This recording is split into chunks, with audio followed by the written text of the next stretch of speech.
We're hungry for the Panera Bread Bowl Week 7 matchup between the South Park Eagles and the Steel Valley Ironmen. Tonight on the Champs Sports Network, it should be a great one. You bring the snacks, we'll bring the action. Coming up next on Champs. Hey Pittsburgh, we're coming together for a cause, to fight against breast cancer. Show your support and come together for the cause with Panera Bread. Go to any Pittsburgh Panera Bread cafes all through October and buy a pink ribbon bagel and support the cause. Proceeds from every pink ribbon bagel sold will be donated to the Young Women's Breast Cancer Awareness Foundation and these fine charities. Grab a pink ribbon bagel and buy a few dozen for your office, meetings, or family. So come on, Pittsburgh, get your game on. Show your support and come together for the cause with Panera Bread.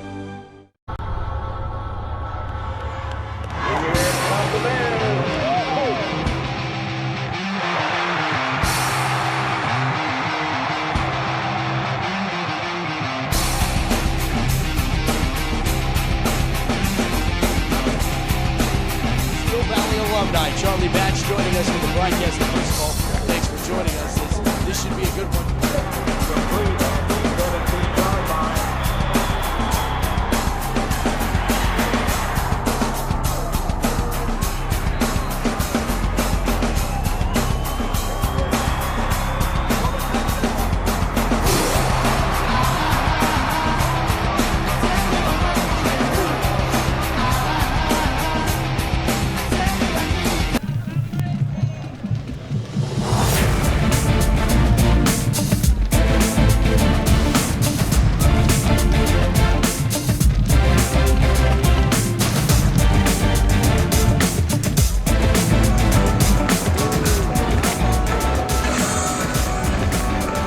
Welcome to William V. Campbell Field in Munhall, Pennsylvania, home to our Week 7 Panera Bread Bowl High School Football Game of the Week. As tonight, the Ironmen of Steel Valley play host to the Eagles of South Park. Hello again, everybody. I'm Matt Farago, joined alongside Charlie Batch. Here we are, Week 7 of the WPIAL, and our Panera Bread Bowl takes us to Munhall for the Ironmen and Eagles. And for the Steel Valley Ironmen, the playoffs begin tonight. They need 3 wins to continue their path and be able to get into the postseason.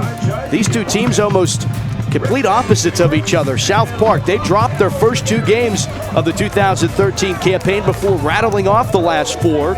And for Steel Valley, they did the exact opposite. They won their first 2 games of the campaign and now are on a 4-game losing streak. And Steel Valley sitting at 2-3 in the conference, South Park at 4-1. But South Park has 2 of the toughest teams left to play in the next 2 weeks. South Park and South Ed will have to go at it next week, and then it's going to be Quaker Valley. So 2 difficult matchups that South Park is still going to have to face. They could erase all of doubt if they could get a win here tonight against Steel Valley. But Steel Valley could keep their hopes alive with the win here tonight against South Park. So as we get into these later weeks, you get more playoff football, tight football, and for Steel Valley, even though the playoffs are 3 weeks away, they begin tonight for the Ironmen.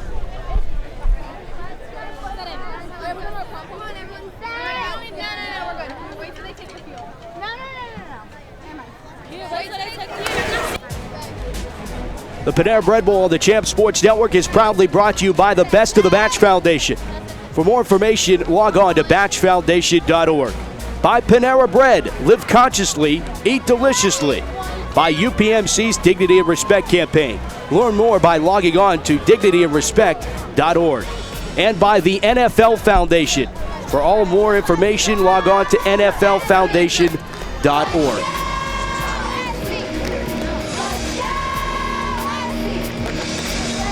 Steel Valley wins the coin toss, and they have elected to receive the opening kickoff of our Week 7 Panera Bread Bowl. Eagles and Ironmen here on Champs.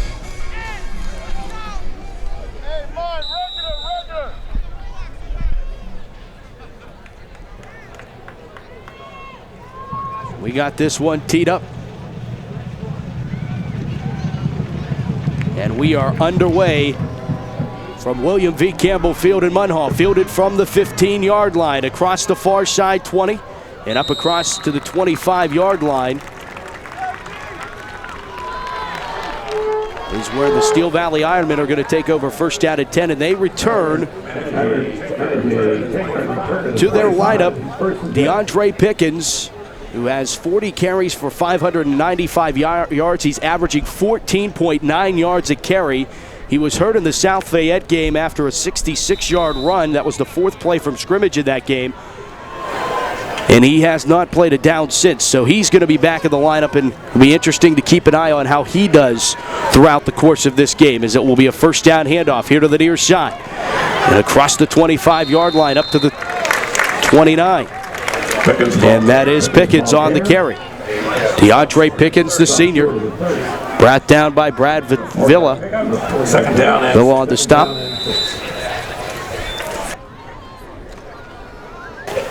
It'll be second down at 6 after a pickup of 4 yards. We'll see the second play from scrimmage here from the 29-yard line.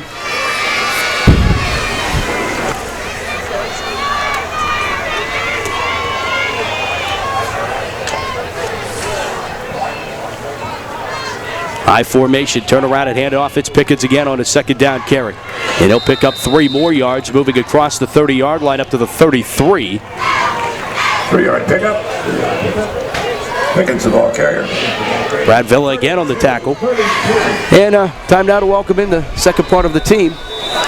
Charlie Batch is in the house. In the house. How you doing today, Matt? I'm fantastic. Yourself? Good. Can't no complaints.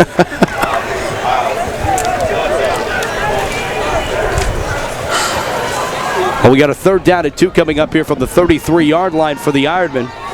Third play from scrimmage.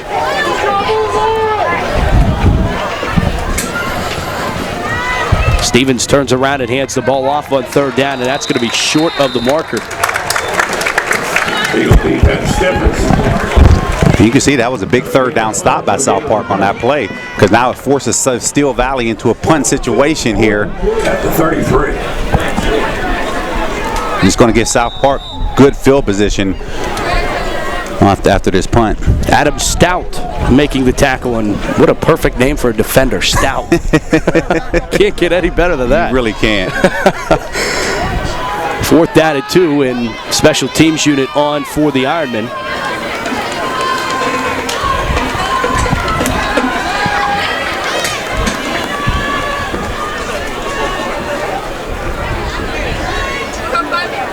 And it's a high snap that goes over the punter's head. He's going to have to go back and get it. It's going to roll in the end zone. He's just going to kick it out. Heads up play by the punter there to just give up the 2 and not give South Park field position at that 1 or 2 yard line. He'll just take that 2, and it will be. And we needed to get a flag here down because he kicked the ball there. Yeah, he did. I mean, nice job. I mean, I understand it's a penalty on that play, but when you look back, Brandon Donovan did a nice job of just putting the ball out of the back of the end zone for 2 points versus giving up possibly a touchdown. And it was just unfortunate on that play because you had people, they didn't have enough men on the field initially. Guy ran out late. It just was, they should have just called a timeout on that play, but unfortunately, they called the play snap over the head, result for safety. So they did wave the flag off and gave the Eagles 2 points, and they'll get the free kick. And I mentioned at the top of the broadcast, Charlie, this playoffs start tonight for the Ironmen. They need 3 wins. South Park only needs 1 more win to guarantee them a spot in the WPIAL playoffs. This is huge for them, and to almost spot South Park 2 points to begin this game is not the way that they wanted to start it. Yeah, not at all. I mean, this is something on the very first possession, going 3 and out, then you're giving up the safety on the punt, and now here you are punting the football from your 20-yard line. You know South Park will get great field position on this, but you talk about playoff starting, you need to go out here and set that tone, and unfortunately right now South Park has been able to do that so far.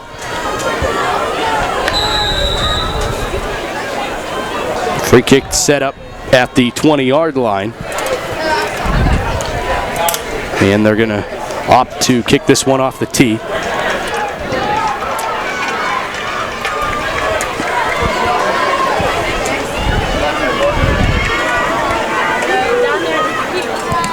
Kick underway.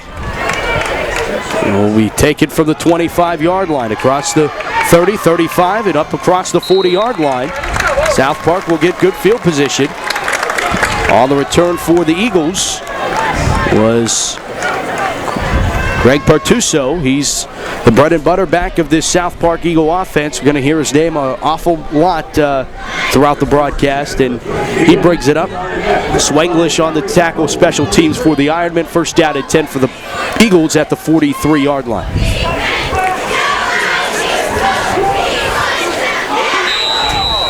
Eagles love to punch one in here quickly here. And they're going to send trips out to the far side, empty setback and a shotgun formation for Nick Shuley. Shuley rolls out to his right side. Going to take off and run with it to the right, spin off a tackler. Pickens deliver the blow. A great play there by DeAndre Pickens to, when those quarterbacks make those spin moves, you have that opportunity to take a little extra shot. Pickens being able to do that there, but not before Shuley's able to pick up 6 yards. And you can see that you lined up trips to the right. There was a design run all the way, and you can see he just has to be aware of the pursuit coming from inside out. And if you're not and you're taking a spin like that, you're going to take a shot. A nice hit by Pickens on that play.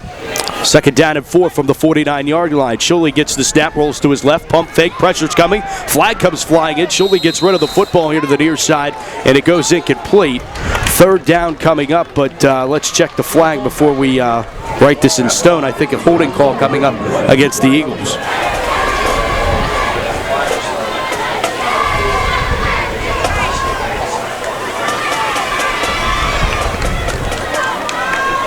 Officials talking this penalty over here. And we should get a signal here shortly. No flag. There we are. On the defense. So, okay. Personal foul, 15-yard penalty against Steel Valley moves South Park, and that's a killer. That's third down coming up here for the South Park had that penalty not happened. And since it does, gives the Eagles a fresh set of downs at the now 36-yard line of the Ironmen. It does. That was a huge penalty. Like you said, it was third down coming up, and when you give up a penalty, especially for 15 yards, I mean, that's critical in that situation, and South Park was able to benefit. First and 10 from the 37. Shuley gets the snap and hands it off left side. That's Greg Bartuso. His first carry of the evening up to the 30-31. As Willow mark him down. That's a 6-yard pickup on first down. And DeAndre Pickens, the tackler for the Ironmen. Second down and 4 coming up after the pickup of 6. 6-yard gain, second down and 4. A little bit more surprised with South Park spreading the football out a little bit more here. They're obviously a known running team. And Bartuso gets the carry again down inside the 30 to the 29-yard line. I think when you talk about South Park now spreading out, maybe they look back a couple of weeks ago with South Fayette spreading Steel Valley out and having a lot of success with it. So it seems like they're coming in with that exact same game plan by spreading them out and seeing if they can create those running lanes. Third down and 2 from the 29-yard line for the Eagles. 7:50 on a moving first quarter clock. Shuley from the gun, a sidecar to the right, Bartuso. He'll get the snap and throw this one well overthrough. In fact, the closest member to the football was Derek Taylor, and he wears maroon and gold, not the blue and white of South Park. So fourth down coming up, and really a decision time. This is kind of the no man's land of the football field where you're not close enough to kick a field goal, but almost too close to punt the football away. And you can see there's no hesitation. They're going for it right away. And that was a two-read play right there. You see he was going to take off. If he had the running lane, he was going to take it. But if not, they were setting up the bubble screen on the outside. Pressure just too much in his face. He had to throw it away. So they'll go for it on 4th and 2 from the 29-yard line. Shuley is going to be intercepted by Taylor, and Taylor has running room. 40, midfield. Taylor down the far sideline, inside the 40 of South Park, down to the 35-yard line. That is your dignity and respect champion, Derek Taylor, with the interception, and a big defensive play there by the Ironmen, coming up big on the first offensive series for South Park, setting up the Ironmen with great field position. And that was a big play. You can see a miscommunication between the receiver and quarterback on that play. Quarterback thought, hey, he was going to run a hitch route. Receiver ran a go route. Nice job by Derek Taylor in that situation of reading the quarterback and saying, saying, hey, I'm not buying it. Saw the pass thrown. He was able to pick it off and return it for nice yardage. First down at 10 for the Ironmen from the 35-yard line. Connor Stevens, the junior quarterback, handing off on the first down play. Murray getting the call. Murray, the ball carrier. Murray picking up about 3 yards on, I'll give him 2 yards on the play. Second down and 8. Second down and 8, the ball on the 33. And Brad Villa on the tackler for South Park. There's a 25-yard interception return there for Taylor.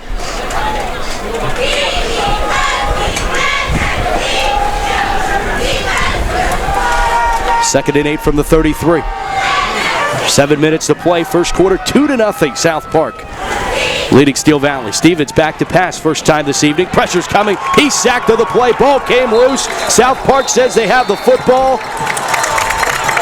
And they do. South Park football. Stevens was completely swarmed. He actually looked like he had time for a second. That second quickly ended, and the white and blue was surrounding Stevens. Couldn't contain the football. He loses it, and just like that, give it and take it away. South Park gets the football right back. They get the football back, and you can see when you're turning around on a quick 3-step drop in that situation, if your first read is not there, you know you have to get rid of the football, but too much pressure initially, that didn't even allow him to go to a second read. Unfortunately, there was pressure, sack, South Park able to recover. Sholey from the shotgun on first and 10 from the 38. And Partuso, senior, getting the carry, and Austin Swenglish, the freshman, on the tackle. Partuso stopped by Smith. Second down at 10, or second down at 8 now from the 40-yard line. 8 at the 40.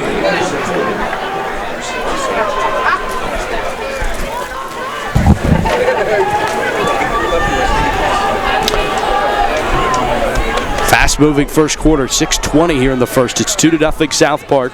Our Panera Bread Bowl game of the week. Sholey from the shotgun. The sidecar to his right. He'll go back to pass, roll out as he's flushed out of the pocket. Takes off and run with it. Now will dance out of bounds and pick up great yardage on the second down run. Give him 6 on that run. We'll make it third down and manageable. About third down and 3 coming up as he gets it to the 45-yard line before finally being chased out of bounds. So third and 3 coming up from the 45. Nice coverage by the Ironman there. Nothing was there downfield. You can see he just got what he can get. He was able to now pick up 5 yards and put him in a third and short situation. So it makes the play calling a little bit easier when you're facing third and 3 versus third and 8. Frustrating for the Steel Valley defense. They had everybody covered downfield, and they were able to flush Sholey out of the pocket, yet he still was able to pick up 6 yards. And he is swift in that pocket there. He's doing a nice job of understanding pressure, when to take off and when not to. Handoff. Partuso gets a hole, first down, and into Steel Valley territory, down to the 46-yard line. Picks up the first down in Ironman territory. First and Move 10. the sticks. Valley 46-yard line. And they're kind of being able to do a little bit of everything on these first 2 offensive drives that you've seen from South Park. Have not been afraid to go from the work out of the shotgun formation and even do running out of it. And they'll do another one here as Partuso off the right side. Able to get just short up to the 42-yard line on the first down run. Second down at 5, gives 5 yards. Lopez on this tackle for Steel Valley. Second down at 5, and Charlie has to be good to come back. Not that you ever left, but I mean to William B. Campbell Field specifically. No, it's always good to come back. You have a chance to come back, see your alma mater, especially in an important game like this. Homecoming this week, and I mean, it's just a big day all around. Partuso getting the carry off the left side, lowering his shoulder inside the 40-yard line, delivering quite the blow. How about Connor Stevens? He's the quarterback for the Ironmen, but he comes up and he took a brunt of that, was still able to make the tackle short of the sticks. So it's going to be third down and 1. Nice play by the quarterback and defensive back for Steel Valley.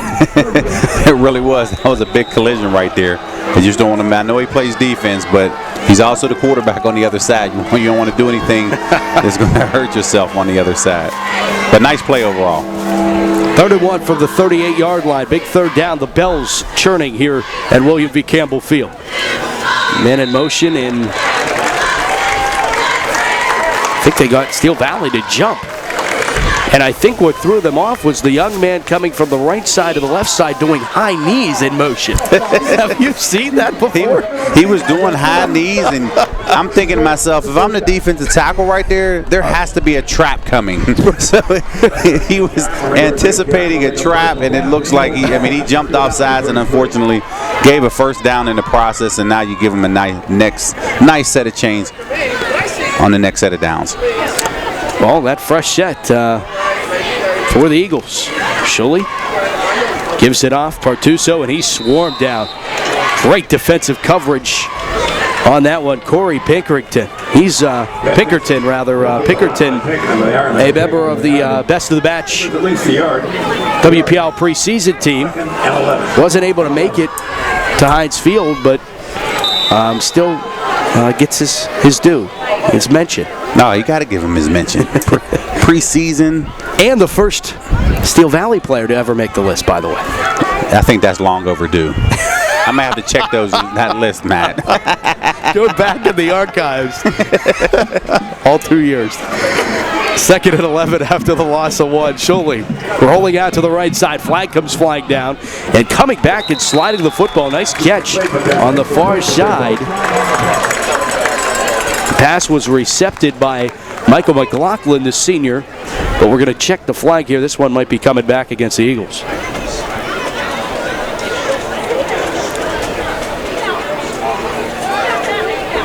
We got our official mic'd up tonight. Illegal shift. Offense. 5-yard penalty. Check it out. I like that. It's pretty good. Doing all right here. We'll get it down by week 9. It'll be great. It'll be great. So the illegal shift on the Eagles. Make it 2nd down, 16 from the 40-yard line. 3:13 on a moving first quarter clock. 2-0. South Park. You're not watching or listening to high school baseball on the Champ Sports Network, but the score would suggest as such. Shuley from the gun again. The side quarter was left. He'll look right to throw. The screenplay set up, and it goes right off the fingertips of McLaughlin. Incomplete. Really no excuse for the drop pass there. It was right there. Not at all. McLaughlin, you can see him turning his head up the field, trying to run before he caught the pass. That's one of those ones. It's an easy one. Look it in, and then worry about gaining yardage up the field, because now it puts you in the 3rd and extra long versus maybe 3rd and 10 by the yardage that he was able to pick up. The Hells Bells in the background. That's how we do it in Steel Valley. I like it. Kind of gives it a Heinz Field. I wonder if they do Renegade in the 4th quarter.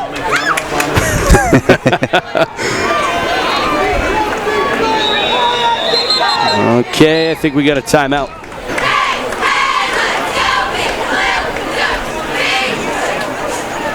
Go ahead, Dave. 5-yard penalty. Main 3rd down. Well, thank you to the official for clearing that up. No timeout, but a delay game. What threw me off is that the line judge threw the flag. Normally that's a back judge flag, but either way.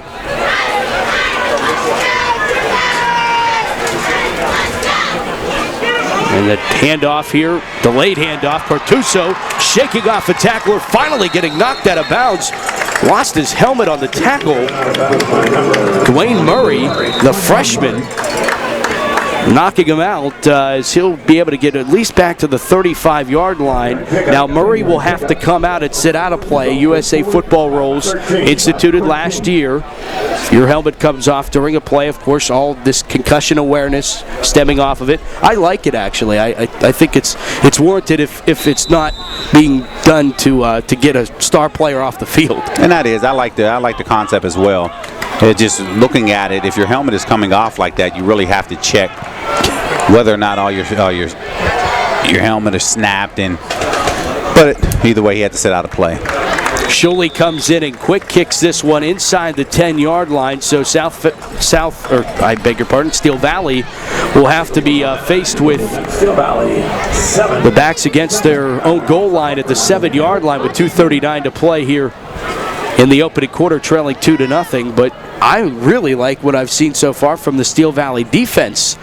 South Park has been able to put points on the board this year, and they have not allowed, at least offensively, really the only points they've been able to put on to this point are points that Steel Valley awarded to them. Absolutely, and I think when you look back, this is their third possession of the game, and when you don't capitalize off of the turnover like you had previous, this is what happens. South Park drives and they pin you down inside your 10-yard line. That was a 29-yard punt of the quick kick.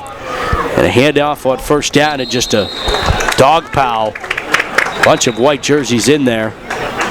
And again, for the second straight play, Dwayne Murray's helmet comes off. And he'll have to sit out another play. And that's one that the equipment manager needs to go over and make sure that he talks to him, because he needs to make sure that his chin strap is buckled properly. And if his helmet keeps popping off like that, you have to sit him out. And you can see right now they're going to go right over to him to try to check all of his straps to make sure that they're done properly. They're all there for a reason. That's why you have 4 of them. So Stevens gets the play and will relay that to his teammates and come out on a second down and 10. No gain on that last run. Pickens in the backfield. Back to pass. Stevens looking to his left, going to loft it up and lofted it too far. Both distance and width. That pass was out of bounds and too deep for his intended receiver. Incomplete, and third down and 10 coming up now for the Ironmen. Yeah, and I mean, you can sit back. I like the play call to throw a shot down the field, but you have to keep that play 2 yards in toward the sideline. If you don't allow your receiver an opportunity to make the catch because the pass is out of bounds, that's just a wasted play. Caldwell was the intended receiver on that one. Stopping the clock with 1:40 here in the first quarter. Third down and 10 for the Ironmen from the 7-yard line. Stevens under center. Fullback gets the call. And that's Dwayne Murray. Murray, a freshman, and this time Murray's helmet does remain intact and on his head, but he'll pick up 6 yards on third down, but it's going to bring up a 4th down and 4. Now, let's see if those negative thoughts starts to come into play, because last time the punt was clearly sailed over his head. Is this going to be money? Is it going to trickle down back on the ground to get back to the punt? Let's see what happens. This one is a good punt, but pressure was coming. A line drive punt that's going to take a very lucky Steel Valley roll. It's still rolling. And my goodness, what a roll. As this one actually is able to roll all the way to the South Park 43-yard line, but it first bounced short of the Steel Valley 34-yard line. So got very lucky on the roll on that one. And South Park was about an inch or two, or maybe a millimeter or two off from blocking that punt. It was, and you can see it rolled about 20 yards. That's the good thing about on a turf. 43-yard punt. Yes. The punter is happy because he can sit back and say I had a 43-yard punt, but the way it happened, they can't be happy on the Steel Valley side because pressure, that play was almost blocked on that play. That could have ultimately led to another safety in this, but either way, Steel Valley defense has to come up big on this particular series. Partuso gets the carry, avoids one would-be tackler. Ball came loose. Ball's on the turf. It's loose. And did it get out of bounds? It did. It got out of bounds. South Park football, as being able to alertly knock that one out. That was Michael McLaughlin. And South Park able to retain possession, but a great pop. Guess who it was? That was DeAndre Pickens again, forcing an it was Taylor with the interception. Pickens has had 2 or 3 big-time hits, popping the football That's out. a big-time play. You can see he came clear across, put his hat on the football. Ball came out. Unfortunately, Steel Valley wasn't able to recover that ball. 2nd and 14, though. And Partuso gets the carry right up the middle.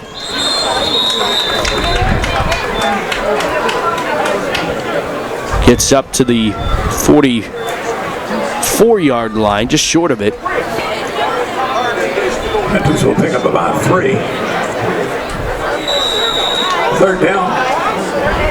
Market just beyond the 43. So third down and 10, and I think this is we're gonna take this to the quarter here. Yeah, they're just going to let this one run out.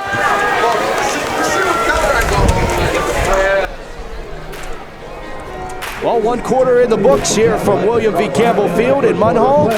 And our score, South Park 2, Steel Valley nothing. The Panera Bread Bowl rolls on after this on the Champ Sports Network.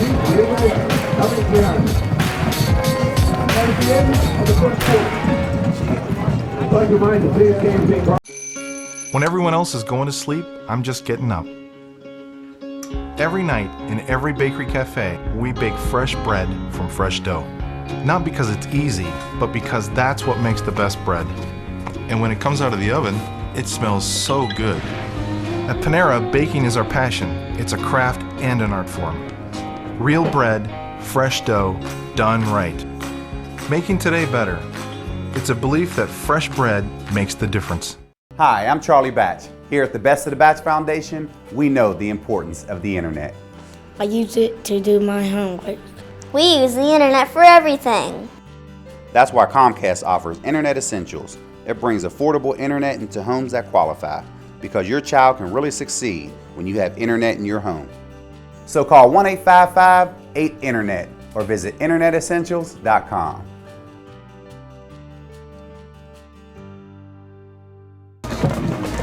The Panera Bread Bowl on the Champ Sports Network is proudly brought to you by the Best of the Batch Foundation. Learn more at batchfoundation.org. By Panera Bread, live consciously, eat deliciously. By UPMC's Dignity and Respect campaign. Learn more logging on to dignityandrespect.org. Welcome back to Steel Valley. A third down play here for the Eagles. Artuso getting to the 45-yard line. That was Ferreira, I beg your pardon, on the carry.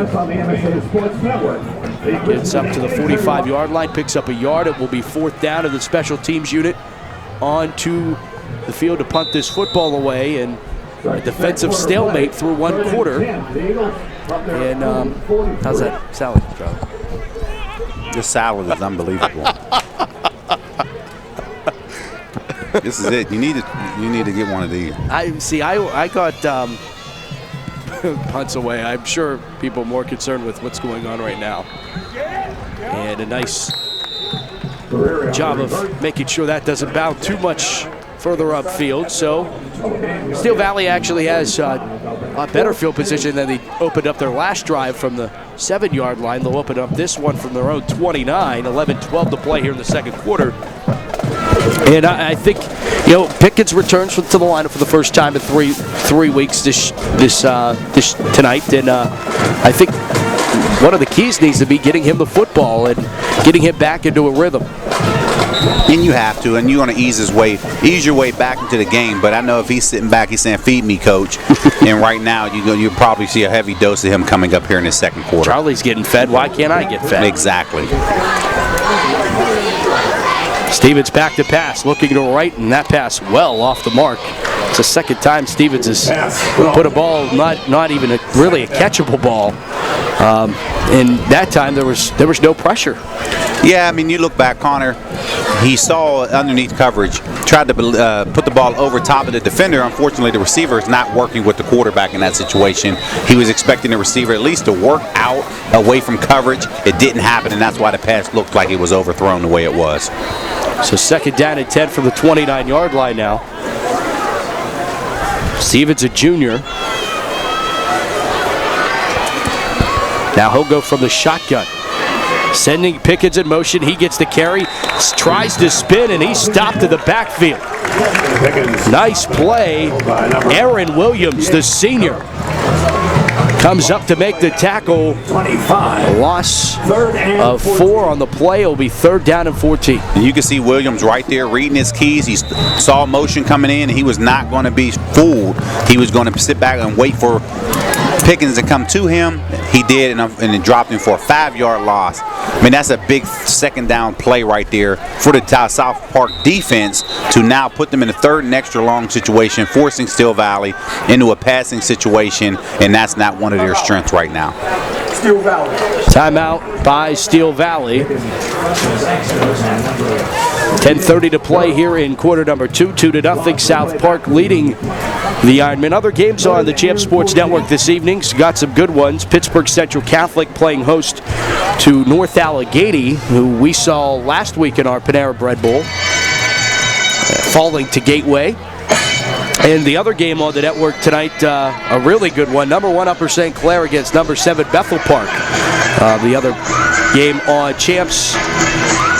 So, of course, I believe both of those are 7:30 kickoffs. So once you're done listening to us, catch the rest of those games on the network. You just, I mean, I'm getting hungry again by watching you guys eat. I got the mac and cheese again. We went to commercial. You got to be able to feel that 3-minute spot right there on this timeout. When you look back and you smell Panera Bread food, oh wow. Yeah, it's tough. It makes you want to go over there and at least take a peek. Right. Unfortunately for me, fortunate for me, I have a Fuji apple salad.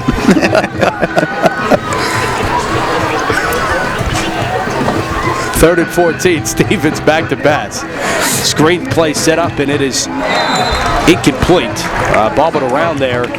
Tyrone Freeman trying to make the catch, wasn't able to, and on a 3rd down and 14 play, I'm not so sure that's the play call you're looking for at that point. Well, you're hoping that maybe you catch them, you fool them on that play with pass rush, but South Park wasn't fooled at all. They were sitting waiting for the screen play. And again, you're running over to the senior side. He just made a big play on 2nd down, and here you are running a play right back to him. You have to get away. Well, last punt snap was good. This one also good, but pressure again. Punt is away and a lot better as far as hang time.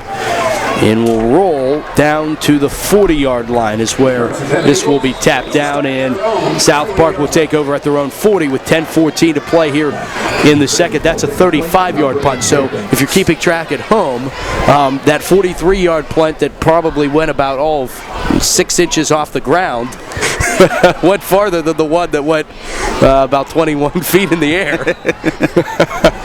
Funny how that works. It does.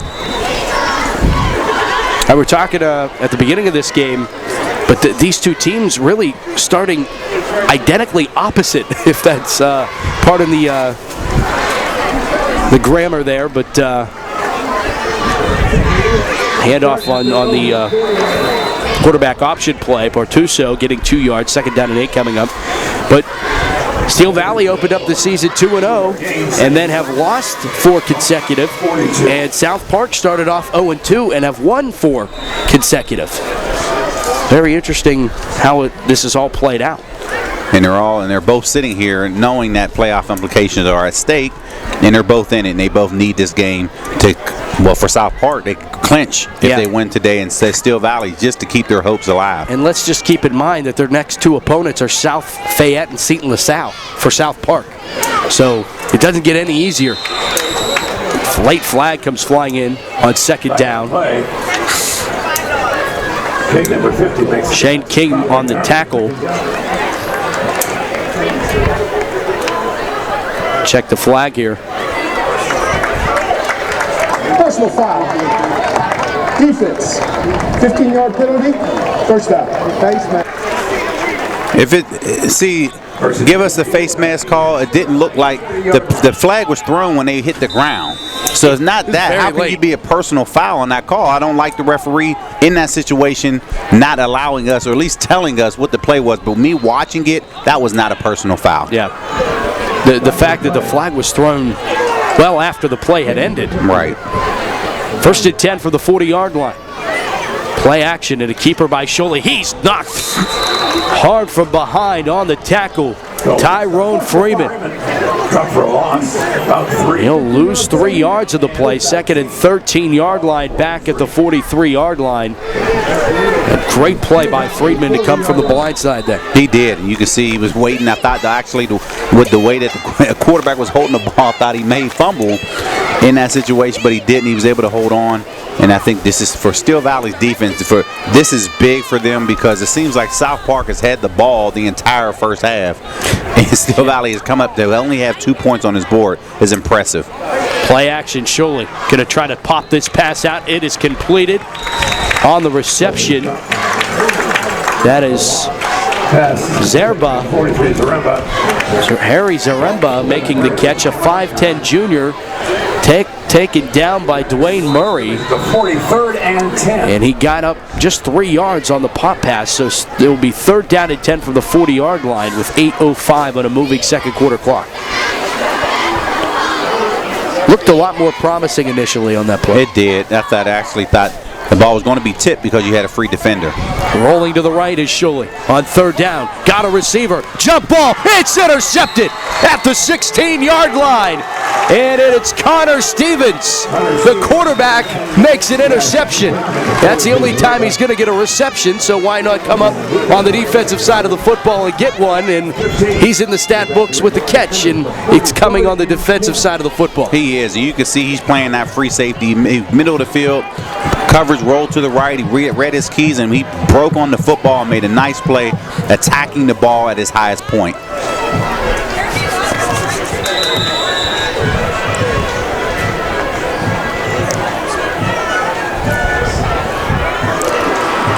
Oh, another opportunity for Steel Valley after a turnover. We'll have it 1st and 10 from their own 15-yard line with 7:48 to play here in the second. It's 2-0 still. Opening drive, South Park got 2 points. And a pre-snap penalty here.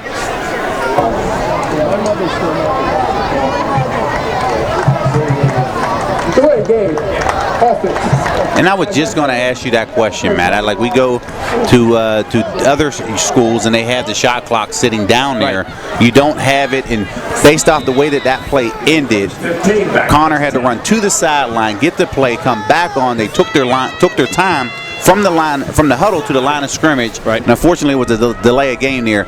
In fairness to Connor, he doesn't know. The referees have to give him a warning, at least a 10-second warning, to say, hey, prepare to get the play off. It's something that I've just realized. It's that there is really no back judge. We're going to let it fly here, and this is going to be tipped and incomplete. Trying to get the seam route to Pickett's incomplete. Coverage that was tipped by Joe Serator. And it will be 2nd down at 15. Yeah, I don't see, and we were talking about this throughout the season, when you don't see the shot clocks on the field digitally, that the officials need to do a better job, and that really is the job of that back judge. And I mean, the way that they've aligned here, he has to put his hand up, but how they're set up, the officials are set up tonight, you can't really see them put their hand up in any situation there. Not at all, and you can't. That's why I say they have to give him that warning, and they just didn't. Yeah, back judge, 5 seconds. His hand should be going up. Hand off right side, got some room. Give it to Murray. Dwayne Murray, the freshman. Cross the 15 up to the 18-yard line. It will set up a 3rd down and 7 coming up for the Ironmen. Trying to just find some kind of rhythm offensively. You know, your defense has played great, and really how well they've played. Steel Valley doesn't need to go down here and put in a touchdown, but they need to do something offensively to at least give your defense a little bit of a breather. And this is something you have to make a 1st down. That changes the field position. And right now, going 3 and out on your previous possessions, South Park is now gaining 10 yards every single play. Stevens hands off, left side, and Pickens gets tripped up.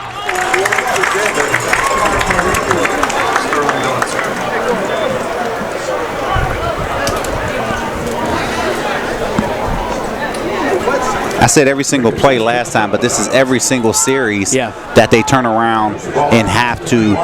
There's a drive starter. This is something that you just can't do. Great tackle by Sterling Dodson, tripping up Pickens. Can't run without your legs, and he makes a big tackle there that forces a fourth down. Pickett's had some running room had he not. Be fourth down and 4 from the 21. Punt unit on for the Ironmen. And again, that got partially blocked. And it's going to be rolling out of bounds at the 20-yard line. And you knew that this was going to eventually come back to hurt Steel Valley just because of the pressure that the Eagles were getting on the special teams unit of Steel Valley, and it does there. It gets partially blocked, and they get the football at the Steel Valley 20. The last couple times that they were in punt formation, the pressure came from the outside. This time, pressure right up the middle. It seems like nobody touched him. He was able to get a piece on it. Luckily for Steel Valley, the ball rolled sideways because South Park was there prepared to run it in for a touchdown. Hands off right side. Bartuso getting the call. Picks up a yard. 2nd and 9 now from the. They put it at the 21, so now he picks up the 20. Second down. Under 6 to play, 2-0. Our score.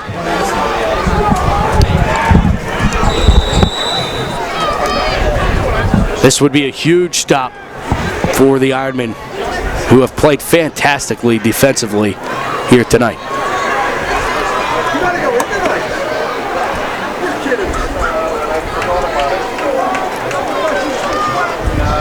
Handoff off the right side. That's Bartuso down to the 12-yard line, right at the first down sticks. Tyrone Freeman makes the tackle. Near first down yardage.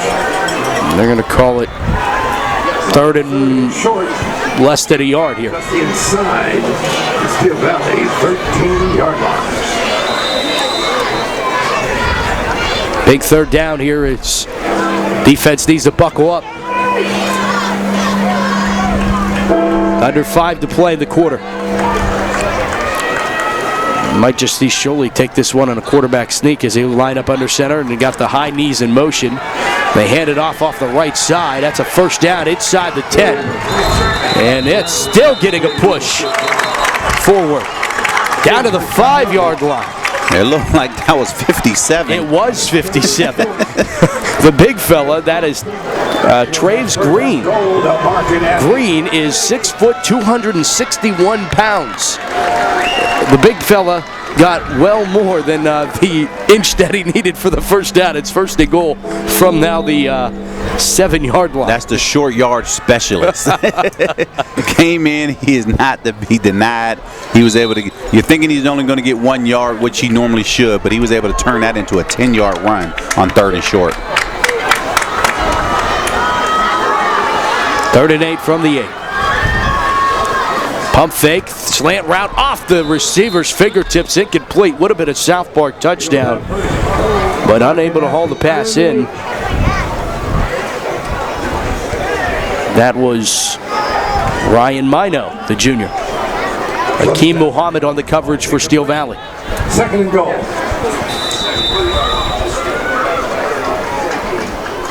Second down at 8 coming up here for South Park. This could be a huge stop.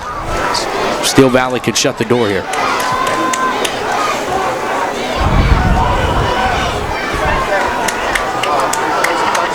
From the gun, Sholey barking out signals, rolling to the right, and Higgs going to take off and run with it, and he has a South Park touchdown, diving from 8 yards away for the Eagle touchdown. And 6. Nick Sholey, the junior, from 8 yards away for the South Park touchdown. That caught Steel Valley off guard because they definitely thought that South Park were going to run to the right. They ran an option to the left, and you can see nobody was there, and he was able to walk into the end zone on that play.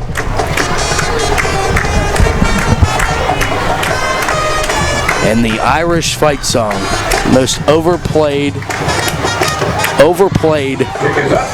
high school theme song in America. Extra point is good.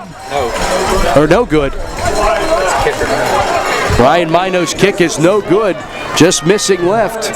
So that's a huge miss, Charlie, because that keeps this a one-possession game.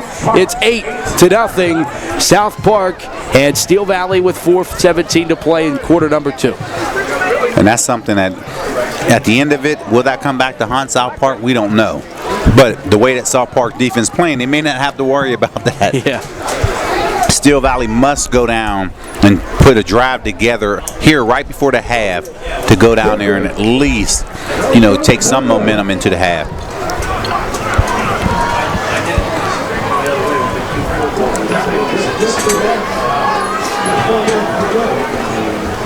Well, let's see if the special teams can maybe start something up here.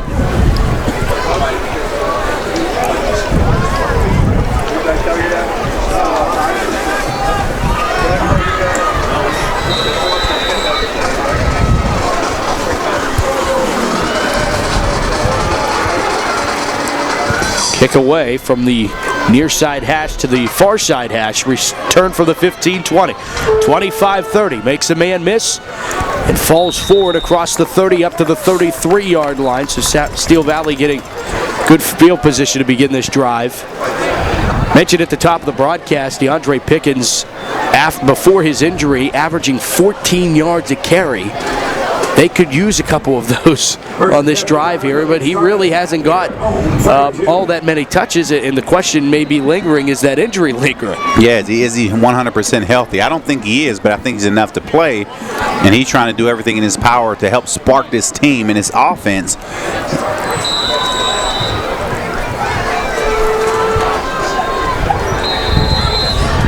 Coach Steele said Pickens ran a 4.35 at the pit camp. Wow. That will get you 14 yards to carry. Yes, it will. Yes, it will. They won the pit passing scrimmage. They actually beat Gateway, which I found Gateway one of the premier 7-on-7 teams in the country. The Steel Valley team was able to beat them. First and 10 from the 32. And a handoff off the left side, and this is Dwayne Murray. Murray picks up 3 yards, maybe 4. Murray will pick up 3. Second down. Second and 7 coming up from the 35-yard line. Humenhofer and Stout on the tackle for South Park. The 3-yard pickup makes it second and 7, and I mean, future looks bright with Dwayne Murray, a freshman. I like his running style. I do. I mean, he's running hard, picking and choosing. He's patient as a runner, and I think one play in this game, he may potentially break one. Well, there he goes again on second down. And Murray's very close to the first down sticks. He's going to be just short. Sterling Dodson on the tackle for the Eagles. They'll make it 3rd down and inches here for Steel Valley. It's such a must-needed first down. Even if you don't punch it in here, you need to have a clock-draining drive that maybe tilts field position, where South Park, who has not been able to do much offensively either, would have a long football field with not a lot of time to work with if you can't punch it in here. They're actually going to measure this. It doesn't even look close. I don't understand why they would measure it. Yeah, I think maybe the length of a football and a half.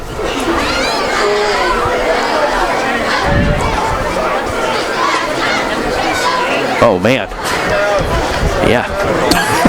2 football. Yeah, not even close. Maybe this is where, if we had a vision sponsor, we would plug it here, because the officials obviously need help in that department. And maybe if you're Coach Steele, you'll sit back saying to yourself, is it far enough away for me to at least quarterback sneak it here? Yeah. It's that pistol set. Yeah, they'll go from the pistol. On 3rd and less than a yard. Stevens gets the snap, hands it off, and he's bottled up behind the line. And this is where the question, you knew what the play call that was coming, and they gave it off to Murray, and he was thrown back for a loss of the play, but running out of the pistol, you were almost giving up those few yards. Instead of that quarterback sneak, that it would at least kept it a 4th down and inches. And that's the negative side about the pistol. You're lining up 5 yards behind the line of scrimmage. Just line up, collapse everybody in there. There's a big void on the left side of the ball right there, and you could have easily quarterback sneaked it. I don't understand the call right there. Villa made the tackle for the Eagles, and now a timeout taken with 4th down and 3. Upcoming from the 39-yard line, 2:32 left to play here in the second quarter. It's 8-0 in favor of South Park. Our Panera Bread Bowl High School football game of the week here from William V. Campbell Field. I'd like to remind you again that We're definitely not going to get a mercy roll, I don't think. I think we'll be safe on that side of things. Well, just running down, and of course we'll do this again throughout the broadcast, but just running down next week, only 2 more weeks, regular season high school football. Next week we head to Chartiers Houston to see Monessen against Chartiers Houston, and then we end our coverage in the regular season with Thomas Jefferson at West Mifflin. Both of those games going to be big. Where's Chartiers Houston at?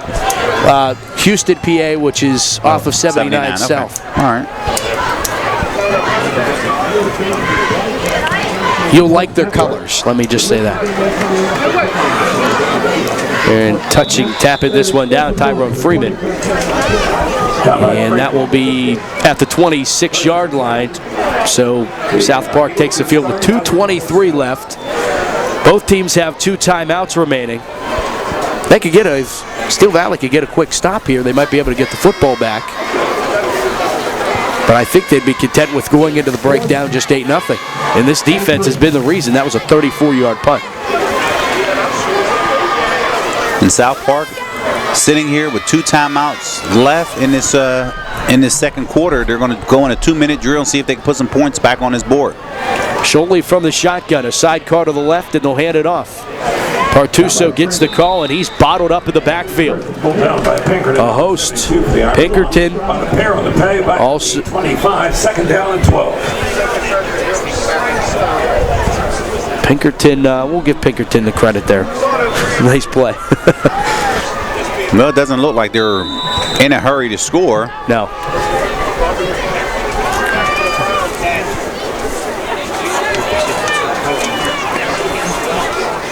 Clock winds down to 1:50. Shotgun for Sholey. Twins out to the far side left. Sholey looks that way, has plenty of time. Has a day and a half. Now here comes the pressure. He'll take off and run with it. He has the 30, but he doesn't run out of bounds. He'll be popped by Tyrone Freeman inbounds, short of the 30-yard line. All of that running around for Sholey only gains him 4 yards. It will be 3rd down and 8 for Sholey as he gets to the 29-yard line. The 30. And now South Park Steel Valley takes a timeout because it's 3rd down, and there's still 1:35 left on the clock. And really, if you're South Park, if you wanted to run out the clock, this isn't exactly what you would have planned. And if you're wanting to go down and score, this isn't exactly how you would plan it. Just kind of some questionable calls there on 1st and 2nd down. Yeah, I mean, you run the ball on 1st, and then you come back and you run a double slant on 2nd down. That's something that really, if you're going to take that shot down the field, you would like to do that on 1st down to at least put yourself here in a 3rd down, because now it makes you one-dimensional here on 3rd down. And now what happens? What are your plans? Steel Valley, I don't think they have any more timeouts because I thought that was their last one. They have 1 left. So if they have 1 more, now you put Steel Valley in a situation where if they stop, now put your punt return team on and try to make something happen right before the half. It'll be 3rd down and 8. From the 30-yard line is where they're going to spot this. 3rd down and 8, the ball at the 30.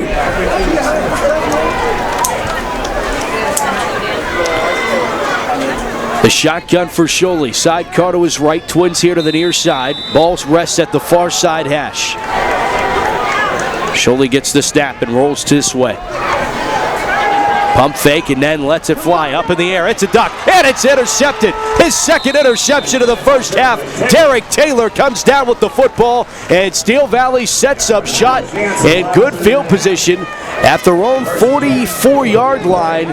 Steel Valley will have a minute 27 to work with and one timeout, but really a very short punt for all intents and purposes on the interception by Taylor. And that's something that really, that's bad series by South Park in that situation. I don't necessarily knew that they knew what they were going to do with that possession, but here you have Steel Valley with an opportunity, 1:27 on the clock. Let's see what they do. It's first down at 10 from the 43-yard line, a minute 27 to play first half. 8-0 South Park leads it in our Panera Bread Bowl. Stevens from the gun, trips out to the far side right. Stevens rolls that way, throws. That pass is completed out to Murray on the far side. That's a Steel Valley first down. Down to the 42-yard line of South Park. That stops the clock with a minute 20. Terrific first down play there in execution by the Ironman. Clay Smith forcing Murray out of bounds, but not before they move the sticks for the Ironman. And that's exactly what you want on first down in a 2-minute drill, saving your timeout. But unfortunately now it puts you on the right hash, so if you're going to roll out, it's a harder roll out to the left. But let's see if they can drop back and at least make something happen. First and 10 from the 42. We'll send those trips now here to the near side. And he will roll out to the near side. Here comes pressure. He'll throw. It is caught on the near side. Brendan Codwell makes the reception. He's out of bounds. That's another Ironman first down. Down to the 31. Moving the sticks. Zaremba forcing Caldwell out, but where has this offense been? Right. You're sitting back 2 rollout plays. You're able to gain 10 plus yards on back-to-back plays. Right now, if I'm the offensive coordinator, I'm setting up a call, see if I can go out and up and try to put 7 points on the board with that call. Last 2 passes encompassing 13 and 11 yards respectively. First down at 10 from the 31-yard line. A minute 15 on a clock stopped here in the second quarter. And Stevens rolls out to the right side, dumps the pass off again. That is completed to Dwayne Murray, and Murray is down inside the 30, down to the 27, and Steel Valley calls their final timeout with a minute 03. Clay Smith, the tackler for the Eagles. As the Ironmen use their final timeout. Timeout. Steel Valley. That is their last timeout of the half. They were able to execute 13 yards with the exact same play 2 plays ago. They came right back with it. South Park did a nice job of keeping him inbounds, forcing Steel Valley to call their final timeout. So now, if you're coach on the sideline, you have to remind your players, hey, number 1, don't take any sacks, and if you catch the ball, get out of bounds, and if you don't, you have to speed up the offense to try to get the play snap without wasting too much time. Second and 6 from the 27. Minute 03 to play here in the second. And our timeout. Final one by the Ironmen. Had a great time last night at the Steel Valley Panera Pep Rally. The Panera at the waterfront raised over $300 for the Steel Valley Athletic Association and Athletic Department. Congratulations to all who partaked and participated in a great night. It was a great night, and everybody was down there representing and made it fun. Back to pass. Stevens, pressure coming. He's sacked on the play. Back at the 36-yard line. I just said before the play, you have to remind your players, do not take a sack in that particular situation. Unfortunately, it was pressure, and now you're sitting back with time running, and it leaves you 1 down because you have to spike the ball on 3rd down.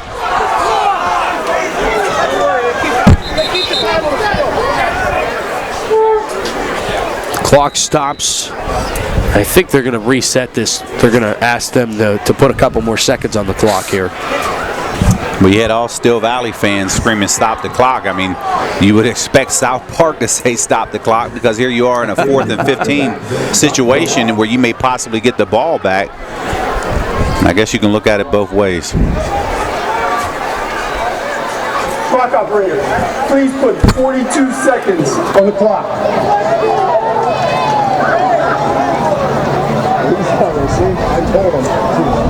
told him.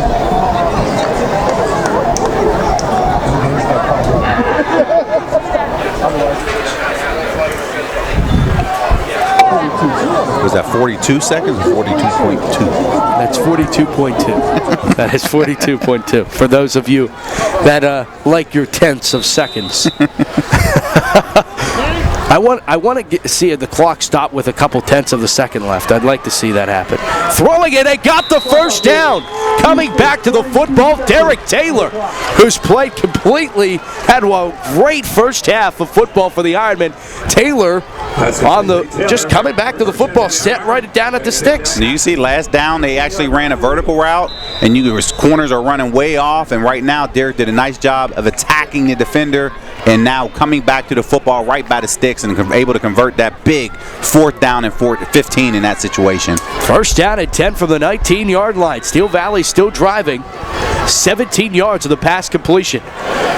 Stevens rolls out again, throwing at the sticks, nearly intercepted, trying to cut that one off. How many times are we going to run this play before South Park's going to say, fool me once, shame on you, fool me twice, shame on me? Well, that was the play because they completed so many out routes. You knew the out and up was coming.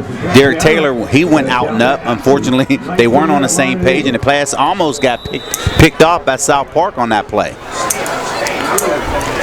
So second down and 10 from the 19-yard line with 33.7 seconds.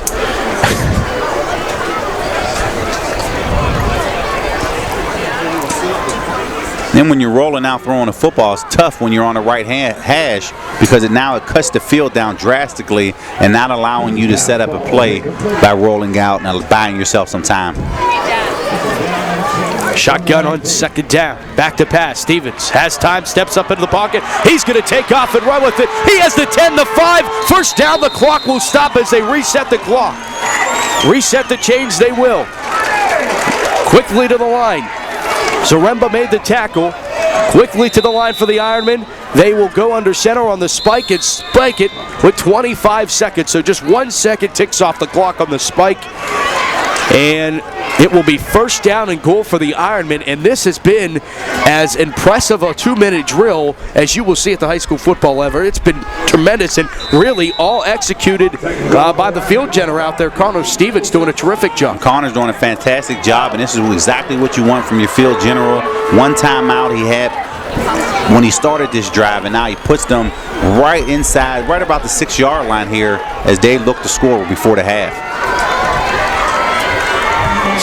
Second down and goal. Trips to the far side, rolling out of Stevens. Stevens rolling, throwing, back of the end zone. Diving attempt, incomplete. Trying to get Taylor in the back of the end zone and just could not do it. It will be third down and goal. That's ball is incomplete. From the 7-yard line now. He bought as much time as possible, rolling out, holding on to the football as long as he could, and just couldn't get enough on it because of the South Park pressure, and the pass came up short. If he was able to set his feet, that could have been 6.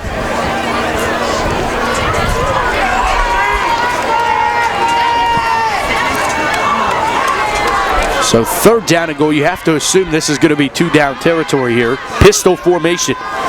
Rolling out of Stevens. Pressure is coming. Got to get rid of the football, and he can't. Sacked all the way back at the 15-yard line. And tick, tick, tick, tick, tick is the clock. That was Jason Smith. Got the sack. Down to 3 seconds. And they spiked the football on fourth down with 0.7 seconds left. And I said I wanted to see it stop with tenths of a seconds left, and I got my wish. But that's going to be a turnover, so South Park's going to get to, I would assume, just take a knee here. But maybe not. Maybe throw it deep. No, you take a knee, take your 8-point lead to the half, regroup, and talk about it. That's looking like what they're going to do here. What a great drive for Steel Valley. Just ends in a sack, unfortunately. And the knee will end the first half with an interesting one. After 24 minutes, It is South Park 8, Steel Valley nothing in our Panera Bread Bowl high school football game of the week. A defensive struggle here at Steel Valley, Joe. It really was. I mean, we both expected, or I don't know if you did, but at least I expected a higher scoring ball game. Yeah. Unfortunately, it wasn't, and here you are, defensive battle. Hats off to both defenses. 8-0, yes, is the score, but both teams were able to really go out there and play pressure defense. Play of the game really was the block punt that put South Park in field position that allowed them to score, to make the score 8-0. That is our score after 24 minutes. Come back with us. It's our Panera Bread Bowl high school football game of the week. We'll return to William V. Campbell Field in Munhall for the second half right here on the Champ Sports Network. Come on, 88 for 28, let's go.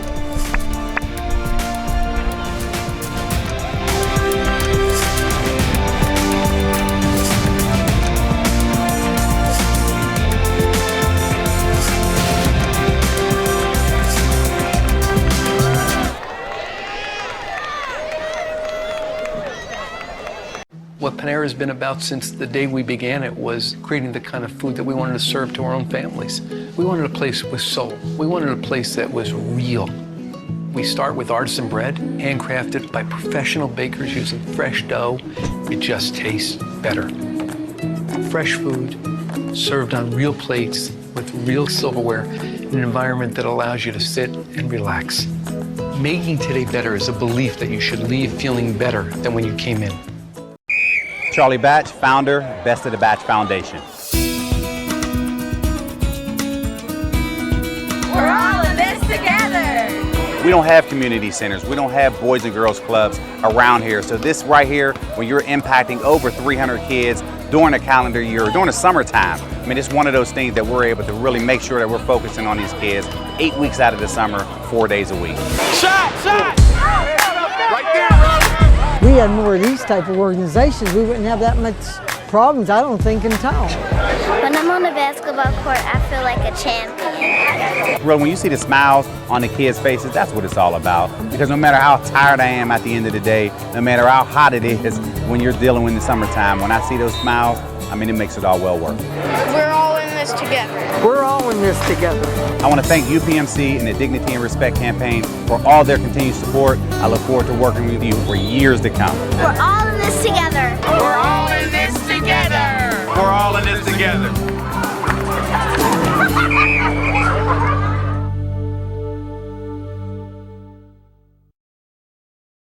Hi folks, Matt Popshock here from the PIHL Network, and if you're looking for professional video production at the lowest price, you need to talk to Rubino Productions. From TV commercials to music videos, from marketing to live event coverage, Rubino Productions provides a wide range of video services. Hey, Rubino even does weddings. Visit them on the web at rubinoproductions.com.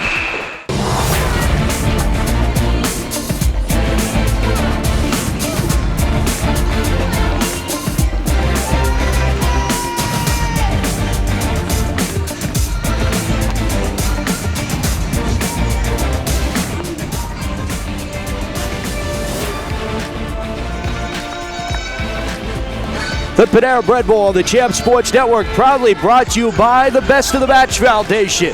Founded by Pittsburgh native and two-time Super Bowl champion Charlie Batch, the Batch Foundation provides financially challenged youth and their families with the purpose, desire, and resources to give their best efforts in all they do throughout their lives. By developing after-school programs, scholarships for students, restoring playgrounds, and offering sports and leisure activities, the Best of the Batch Foundation shows their commitment to the success of all of our youth and their families. The encouragement and involvement of the community stimulates that success.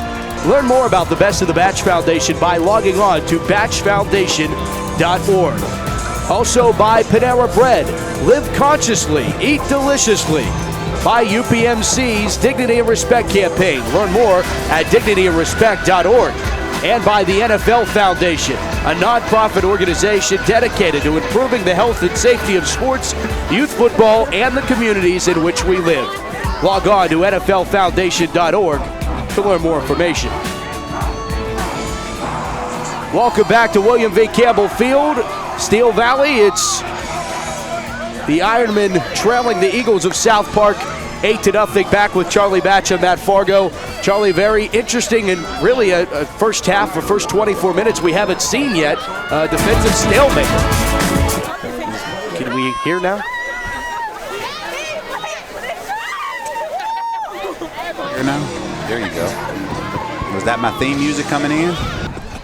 Way to go. I didn't know I had a nice intro. You should. You deserve theme music. Hey, I appreciate that. It should be something about an apple Fiji salad, though. We're underway for the second half of football between the Ironmen and Eagles. South Park to get the football from the 5, 10, 15, 20. And upended at the 20-yard line across the 23 is where the Eagles will take over first and 10. And with an 8-point advantage, crucial defensively for Steel Valley to make a stop here on this opening drive of the second half. And this will be huge for Steel Valley to come out here in the second half. If they can take 3 and out, that'll give them a good field position heading into this third quarter. But right now, you can see back and forth battles on defense. This is something that really is critical because that has allowed South Park to get the field position that they needed to be able to put the only touchdown on the board up. Handoff on first down. Peluso getting the call. 3-yard pickup, second down. Lopez on the stop. Second down and 7.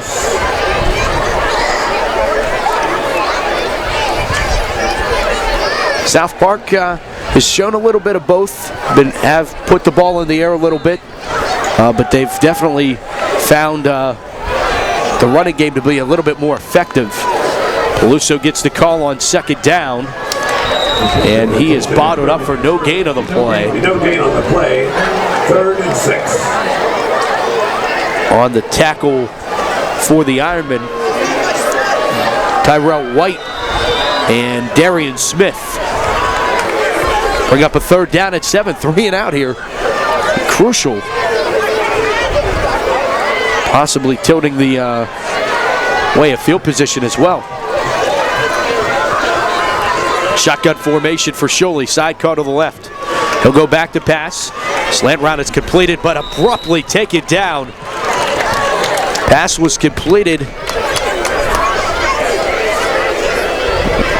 to Brad Villa, and then Dwayne Murray, the freshman, again stepping up and making big plays. He's got a run of the carries, and defensively he's made some big plays. And making huge plays, and when you look back, that's what you needed by Steel Valley's defense right there to go 3 and out and force South Park into a punt situation. 4th down and 5. And the Eagles on a 3 and out, a short punt. It's shanked, and it's going to go out of bounds at the South Park 41-yard line. So stemming off of what we saw in that last drive by Steel Valley, South Park was lucky they weren't able to punch that one in. And now you give an Ironman offense that went to the break with at least some confidence that they could move the football now. And they did, and when you look back, best field position of the night for Steel Valley here in the second half, and they have to take advantage of this field position. That was a 12-yard punt. 41. Special teams have been the bugaboo for both teams. First down and 10 for the Ironmen. And that snap goes over the head, and it's a race to the football, sliding down to get it. This is going to be a huge loss, tilting the field position. It's going to be this is about a 22-yard loss, all the way back at the 38-yard line. Sterling Dodson finished off the tackle, but the snap goes over Connor Stevens' head, and he really just had to make a heads-up play and dive in on it. And that was it, because it could have changed field position if South Park was able to recover that football. Steel Valley did, but now you look at a 2nd and 31 call. I mean, I don't know which offensive coordinator, many offensive coordinators who has a 2nd and 31 call in their playbook. Maybe just BA, but other than that, I'm not sure. This is where you may take a shot down the field and hopefully a pass interference call comes up and you get automatic first down. Rolling out is Stevens, throwing underneath and threw short of his intended receiver. That pass intended for Brandon Codwell fell to his feet. 3rd down. and it will be 3rd down and 31 for the Ironmen. And that's just unfortunate. You get the shank punt, you set yourself up in good field position, and your first play from scrimmage goes negative 21 yards backwards. And I mean, that's really been the story for Steel Valley, is they've had their chances, they just haven't been able to capitalize on them. They haven't, and this is something that really, when you start to think things are going your way and the snap goes over your head and pushes you back, I mean, you just lost 20 yards of field position right there, and that's something you can't afford to happen coming into the second half. Hand off up the middle. And 3rd down. That carry going to Tyrone Freeman. And Adam Stott making the tackle. It will be 4th down. Punt unit on for the Ironmen.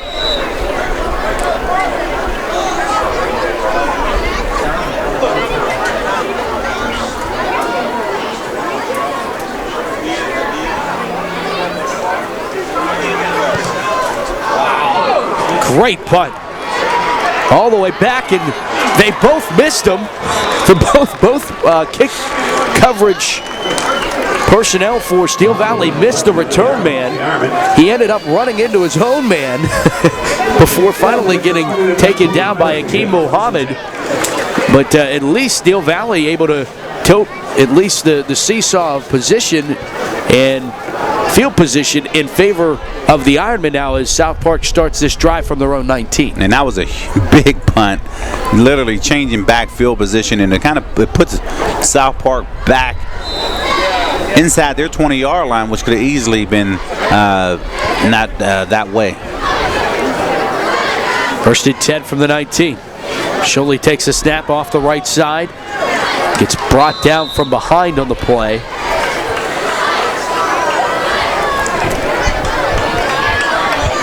On the tackle, Darian Smith, a sophomore. They're quite the youthful group here at Steel Valley. And a one underclassman. That was a 39-yard punt, by the way. It'll be 2nd down at 7 now for the Eagles after the 3-yard run by Sholey. Sholey lines up in the shotgun again, the sidecar to his right. He'll go back to pass and let it fly down the far sideline. Got a receiver, and he could not make the catch. He was open. Really had his man on coverage beat. 3rd down. That was Ryan Mino, the intended receiver, the junior at 5'7", just could not make the catch. 3rd down at 7 coming up. He was in good position to make the play. You could see him bodying him off, was able to hold the defender off. The ball just went through his arms. He has to finish that play because he did everything right up until the point of catch. Muhammad on the coverage there. 3rd down at 7 from the 22. South Park in jeopardy of going 3 and out their first 2 drives of this second half. Back to pass. Pressure's coming. He'll get rid of the football. It's well short of his intended receiver. Incomplete. Again, Mino and that was Smith barreling down on him and really forced that throw by Sholey. Pass goes incomplete. 4th down, and the punt unit back on the field for the Eagles. And you can see South Park trying to attack the freshman here, and you can see Akeem Muhammad did a nice job of defending on that play, and he wasn't scared. Even though the shot was taken previous play on 3rd down, he was able to come right back, make a play on 4th down. Punts away. This one going to be short, and then judged, and now it's tipped around. I don't think Steel Valley touched that. He didn't touch it, but the referee on this side gave the tip signal. Oh man,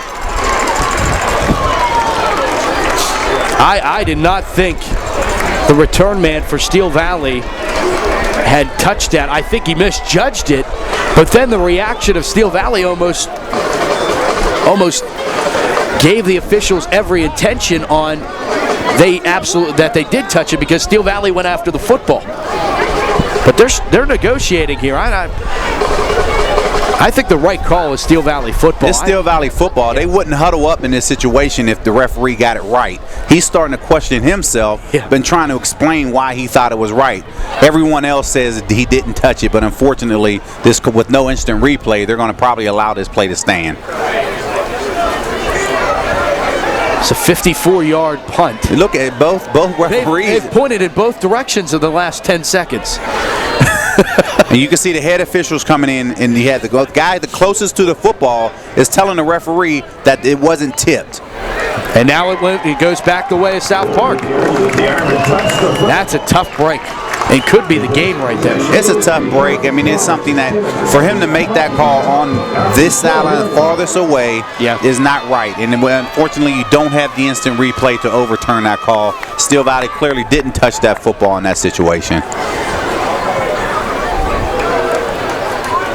Well, South Park gets a big break there, and they get the football first down at 10. They've gone 3 and out their last 2 drives. They'll get another one. First down at 10 from the Steel Valley 24 in a run play. Steel Valley's defense not giving up any yardage as Artuso goes, and Corey Pinkerton finds him in the backfield for a 2-yard loss. Second down at 12, back at the 26.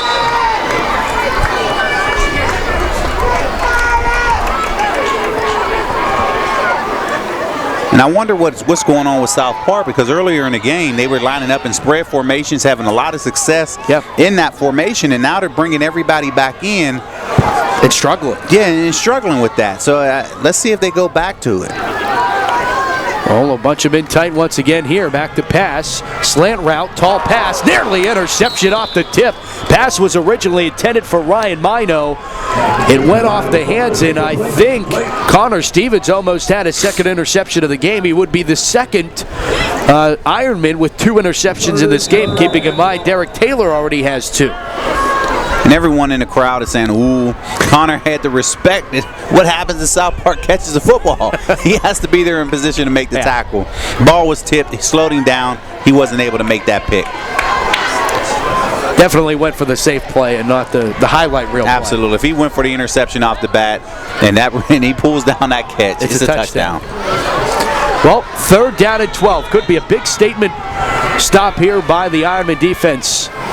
3rd and 12 from the 27-yard line. Direct snap. A keeper surely got through the first wave of defenders inside the 20, down to the 19-yard line. That is a gain of 7 yards, but going to be 5 yards short of the first down. Dwayne Murray makes the tackle for Steel Valley. They'll bring up 4th, about 4. In South Park, there's no question they have to go for this play here. You're out of, you can't punt the football here, and I think you're out of the limits of what your kicker can actually do.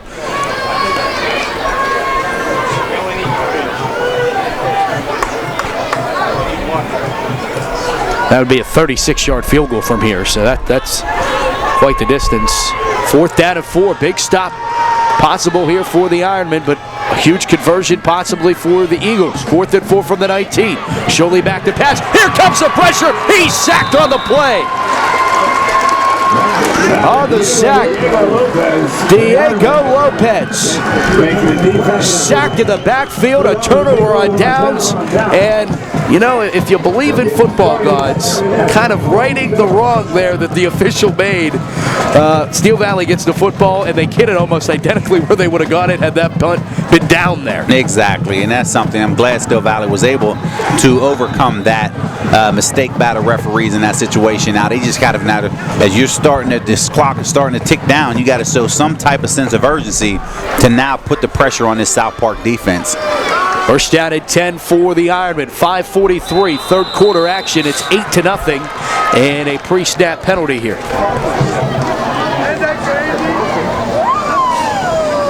From here, defense moved, causing the offense to move. It should be on the defensive side.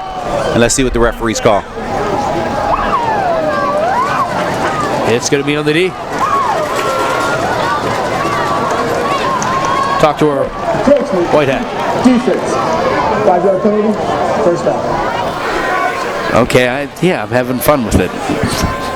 I like the official mic'd up. It kind of seems like we know what we're doing here. Are you doing that? Yeah. That's your call? It's pretty impressive. I'm producer, play-by-play. Come on, get the Right up the middle on a first down and 5 is we're patting myself on the back. We need a pat on the back. That was Murray on the carry. And he picked up the Steel Valley first down up to the 47-yard line. Sterling Dotson makes the tackle for the Eagles, and it's a first down and 10 from the 47. I want to see you next time. When the referees are huddling up talking, you should put the mic on so everybody can hear what they're saying. That's dangerous. Hand up off the right side. Murray tries again. Stop for a gain of about a yard. Call it 2nd and 9 at the 48. So 1 yard pickup, 2nd and 9 from now the 48-yard line is Steel Valley. This defense has been really impressive, and I'll even take you back. It was a game heard here on Champs, Steel Valley and South Fayette, the game that was here. Steel Valley actually contained Brett Brumbaugh, who was not contained when we saw him in any sense. So this defense is quite impressive. Here's Stevens rolling out to the right side, throwing and making the catch across the first down sticks, right short of the 40-yard line on the reception. Brandon Codwell, the junior, will move the sticks once again for the Ironmen into South Park territory at the 41-yard line. Nice play. You're flooding the zone. You're rolling out. You had one guy go flat, one go high, and he was able to sit in that zone in the void in the middle of that defense and was able to convert. That was a nice design play by Steel Valley right there. 11-yard pass and catch. Stevens to Caldwell. Really like this junior quarterback for the Ironmen. Just managing the game well. They're not asking him to make any impossible throws either. Not at all. He'll hand it off on first down. Off the left side, spinning forward, Murray, a 3rd and 4th effort will get him just a yard short of the sticks, down to the 32-yard line, a 9-yard pickup. And I think there's an answer here for us. We have not seen DeAndre Pickens out on the field for some time now, have not seen his name called. I think he might have re-aggravated that injury. I mean, you knew coming into it he wasn't going to be 100% healthy. Hopefully it's not too serious when as he's standing on the sideline.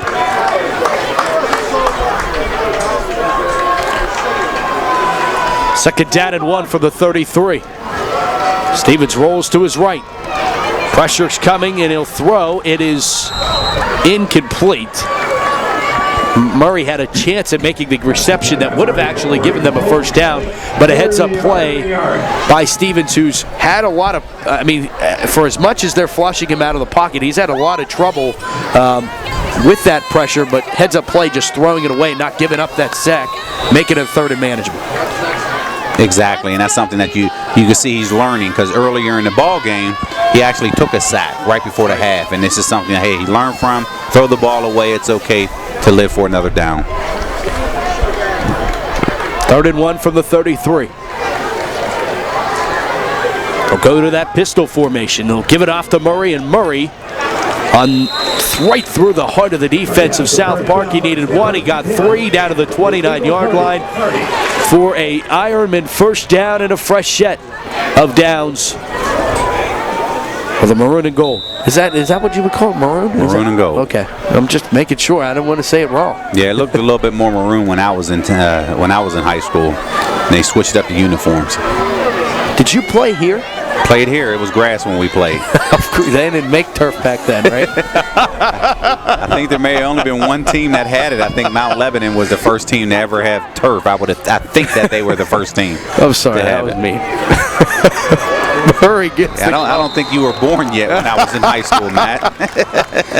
right around then. Right.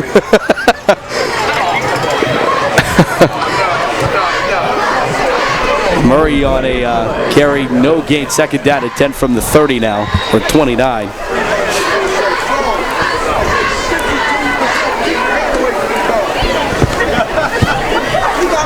Was that different, needing to because you're not on campus, you can't walk across the street to the football stadium? Was that difficult or challenging in any way?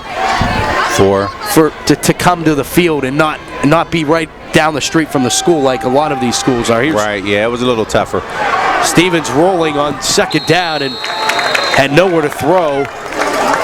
And pressure was barreling down on Stevens, as it has been for most of this night.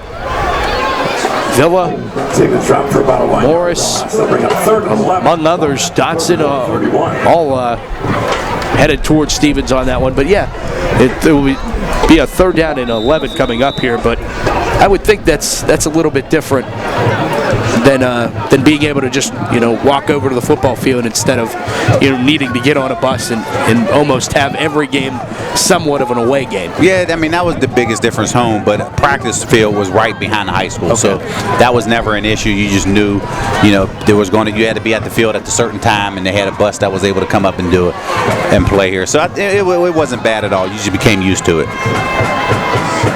3rd and 11 from the 31. Minute 07 to play in the 3rd. Back to pass, throwing, and it's short of his intended receiver. Again, Stevens ended up on his backside. Derek Taylor, the intended receiver on the play. It's 4th down, and I definitely think that the Ironmen will go for it here from the 31-yard line.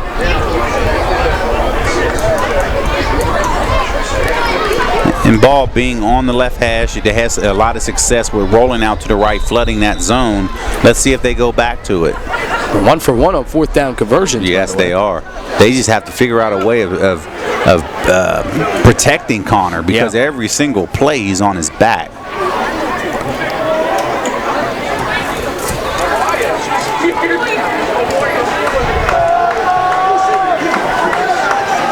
Fourth down coming up. Rolling to the right is Stevens. He'll throw, and it is caught, but short of the sticks. It is caught at the 24-yard line, 23-24-yard line. That's going to be about 2 yards short of the 1st down. A pass that was probably off Connor's original target, but a nice job by Taylor of coming back to the football. Unfortunately, short of the sticks. Short of the sticks, and that's something on 3rd down may have been your call if you're going to run the sticks. But as the receiver there, and Derek Taylor, he's strong. He was able to convert the pass. There was a 4th down conversion last time, but timing-wise was a little bit different. He just has to maybe push a couple yards up past those sticks so it allows him to come back to the football. 56 seconds left here in the 3rd, 8-0, South Park leading. And a keeper by Sholey trying to get to the corner. He does, 1st down. And Sholey lost the football, and I think it found the awaiting hands of an Ironman down on the floor. I don't believe it's Steel Valley football. And I tell you what, it was Brendan Codwell who had originally missed the tackle, and he was just down on the ground waiting for the next opportunity, and he got an early Christmas present. The football ended up in his hands. And that's being in the right place at the right time. Because everyone was trying to figure out where the football went, and he's sitting there already on the ground laying. I got it, guys. Don't worry.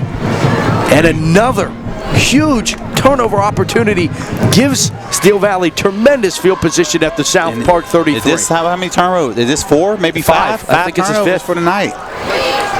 3 picks, 2 fumbles. And off right side Murray, and he's swung down to the backfield. Loss on the play of 2 yards. That is Adam Stott.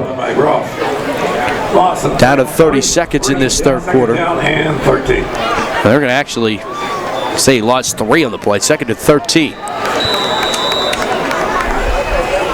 Let's see if they can get a play off before the 3rd quarter ends. And this has been almost the talk of this game for Steel Valley, is really to get a 1st down, they've more needed to convert from 15 yards more than they have from 10. Right. 2nd and 13, final play of the 3rd. Rolling here to the near side. Stevens gets lit up back at the 45-yard line. On the stop. Stop and Bartuso, and a flag came flying in. Eagles with 8, Ironmen scoreless. So we'll check this flag. Here. Now, if this referee calls a personal foul,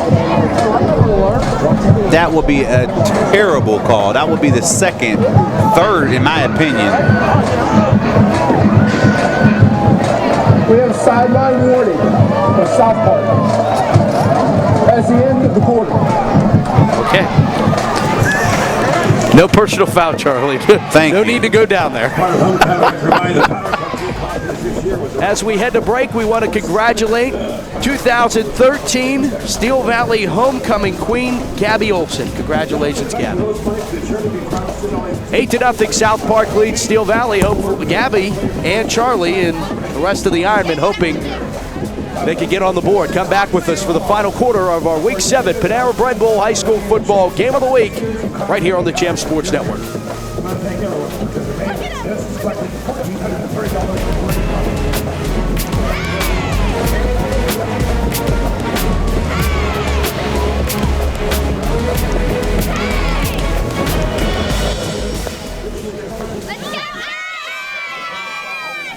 Hey Pittsburgh, we're coming together for a cause, to fight against breast cancer. Show your support and come together for the cause with Panera Bread. Go to any Pittsburgh Panera Bread cafes all through October and buy a pink ribbon bagel and support the cause. Proceeds from every pink ribbon bagel sold will be donated to the Young Women's Breast Cancer Awareness Foundation and these fine charities. Grab a pink ribbon bagel and buy a few dozen for your office, meetings, or family. So come on Pittsburgh, get your game on. Show your support and come together for the cause with Panera Bread.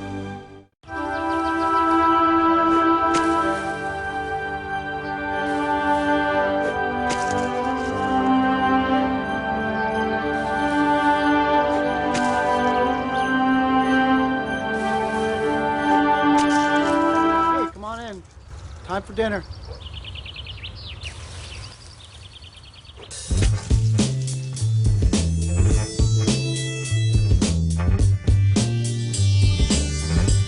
Welcome back for the fourth quarter here on our Panera Bread Bowl Game of the Week. We're jumping around with Charlie Batch and Matt Fargo, our entire Champ Sports Network crew, bringing you tonight's Week 7 Panera Bread Bowl. First play, a third down and long. The screen play set up to the far side. It is completed, weaving his way through the first line of tacklers, still going forward. On the play there. A nice play by Tyrone Freeman to dance his way forward.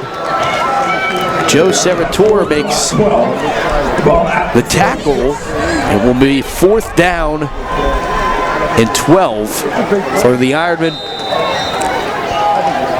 from the 36-yard line of South Park.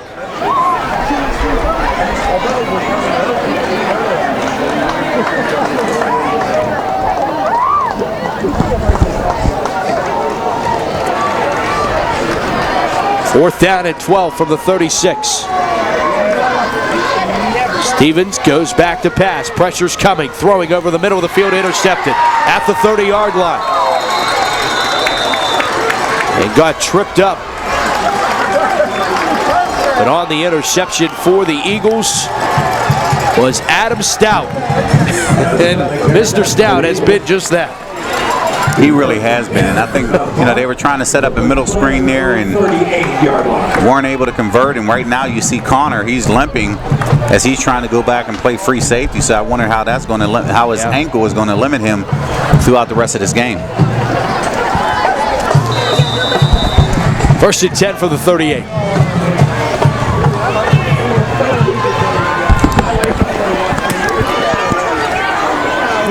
Sholey gets the snap and hands it off to the right side. That's Bartuso. Bartuso getting across the 40 up to the 43.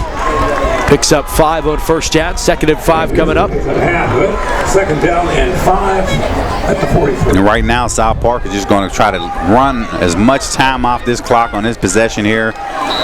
And if they're able to put some first downs together and put any type of points on this board, I mean, that may be the ball game.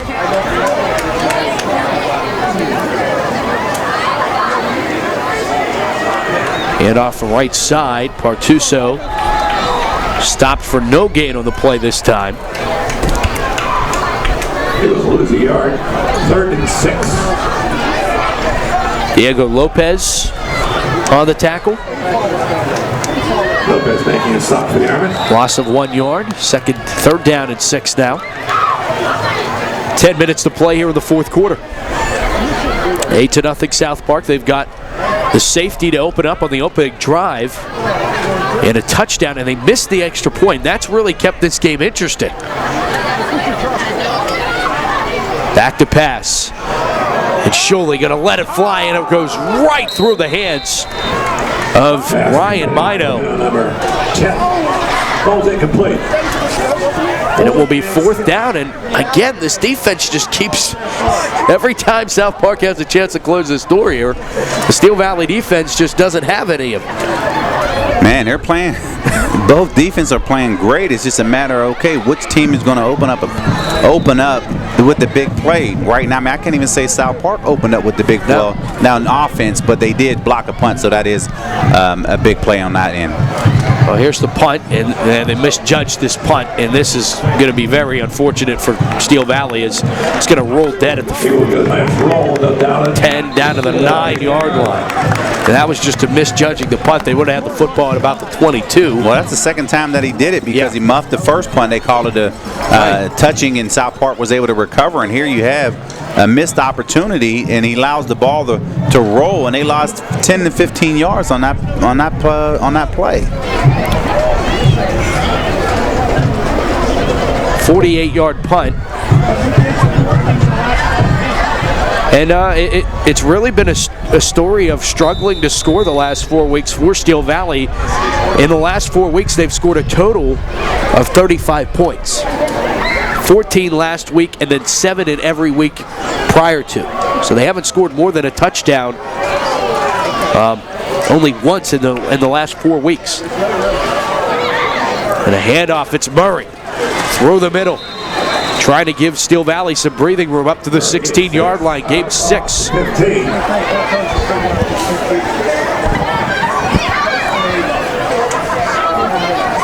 Second down and 3. Second down and 3. Coming up here for the Ironmen as we wind down. 9 minutes to play.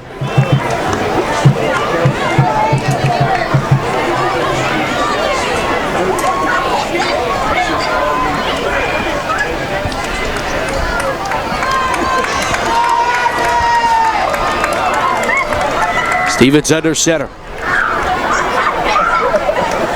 Fullback dive play. Gave it off to Tyrone Freeman. And he didn't get anything. 3rd and 3. No gain on the play. 3rd down.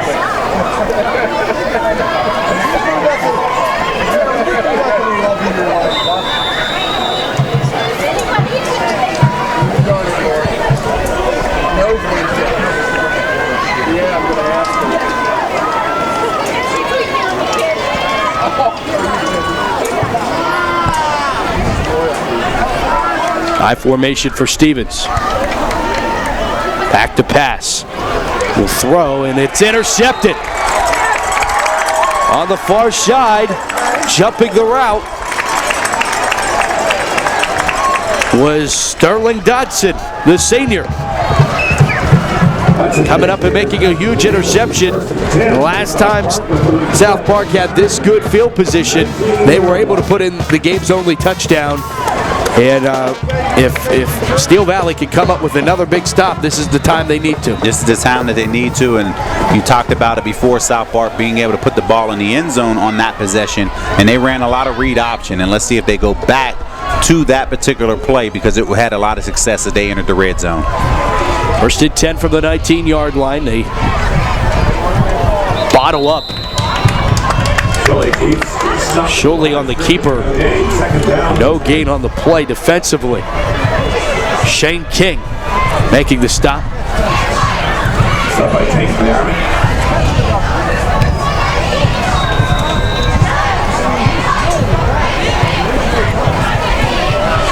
For the weather forecast that said that there was going to be some spotty showers throughout the area, it's turned out to be a nice night. You can't rain on Steel Valley homecoming night. You can. It is spotty. You don't see it, you missed it. Oh. Sholey back to pass. Fade route. Incomplete. And there's the flag. They're going to get pass interference here. And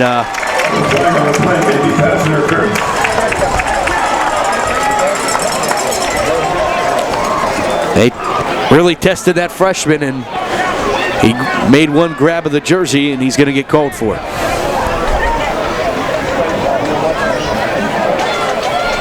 Pass interference. Defense. Pass the distance to the goal.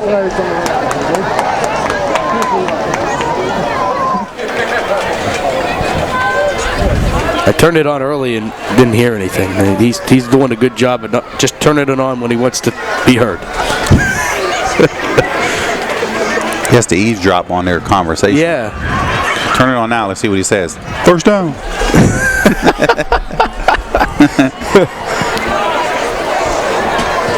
Yeah, I feel like the FBI. Well, not now, but when they are working. First down. It is second down. Second and short. What do they call? Do you know what they call it? It's pass interference. That should be a first down. That should be first down. How do you get second down? No, it wouldn't. It would not be a first down. No pass interference? No, not in high school. It's just, yeah, that was a rule change this year. Our official, Bill Pinchotti, behind the camera, giving us the so it's a spot foul. A spot foul. Not an automatic first down. It's a 15-yard penalty, but not an automatic first down. Because that goes back to the play call that I said on 3rd or 4th and 31. Just throw it up, get the pass interference, and get the automatic first down. Right. I don't like that. I don't like that either. But in that thinking of it's like that in every other level. Right. It just stays consistent. Like the touchback roll. Handoff off the left side. Got tackled at the last second. That was as you referred to him earlier in the broadcast, the short yard specialist of Traves Green. He is it. Now, if you're going to take down a big guy like that, you take his legs out. Freeman did just that. Freeman did that. Second down and goal from the 3.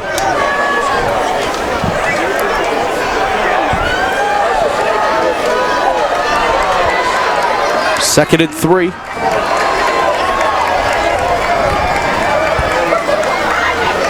Give it off left side. It's Peluso into the end zone for the South Park touchdown.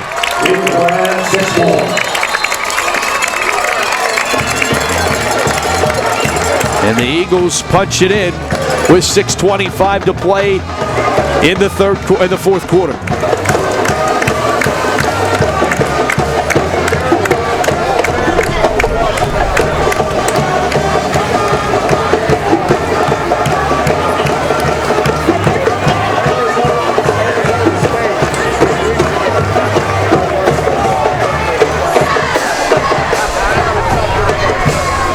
Extra point, which they missed last time. We got an injured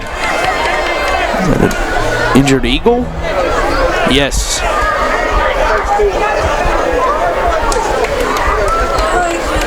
Got help to his feet. Looks like he's all right.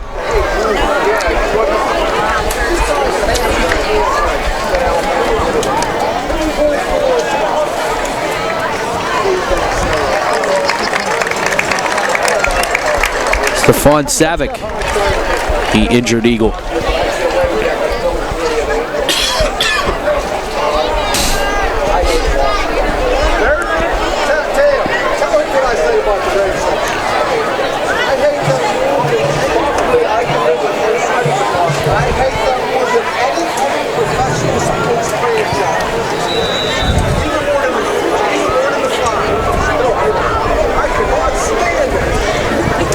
The swinging gate, field goal.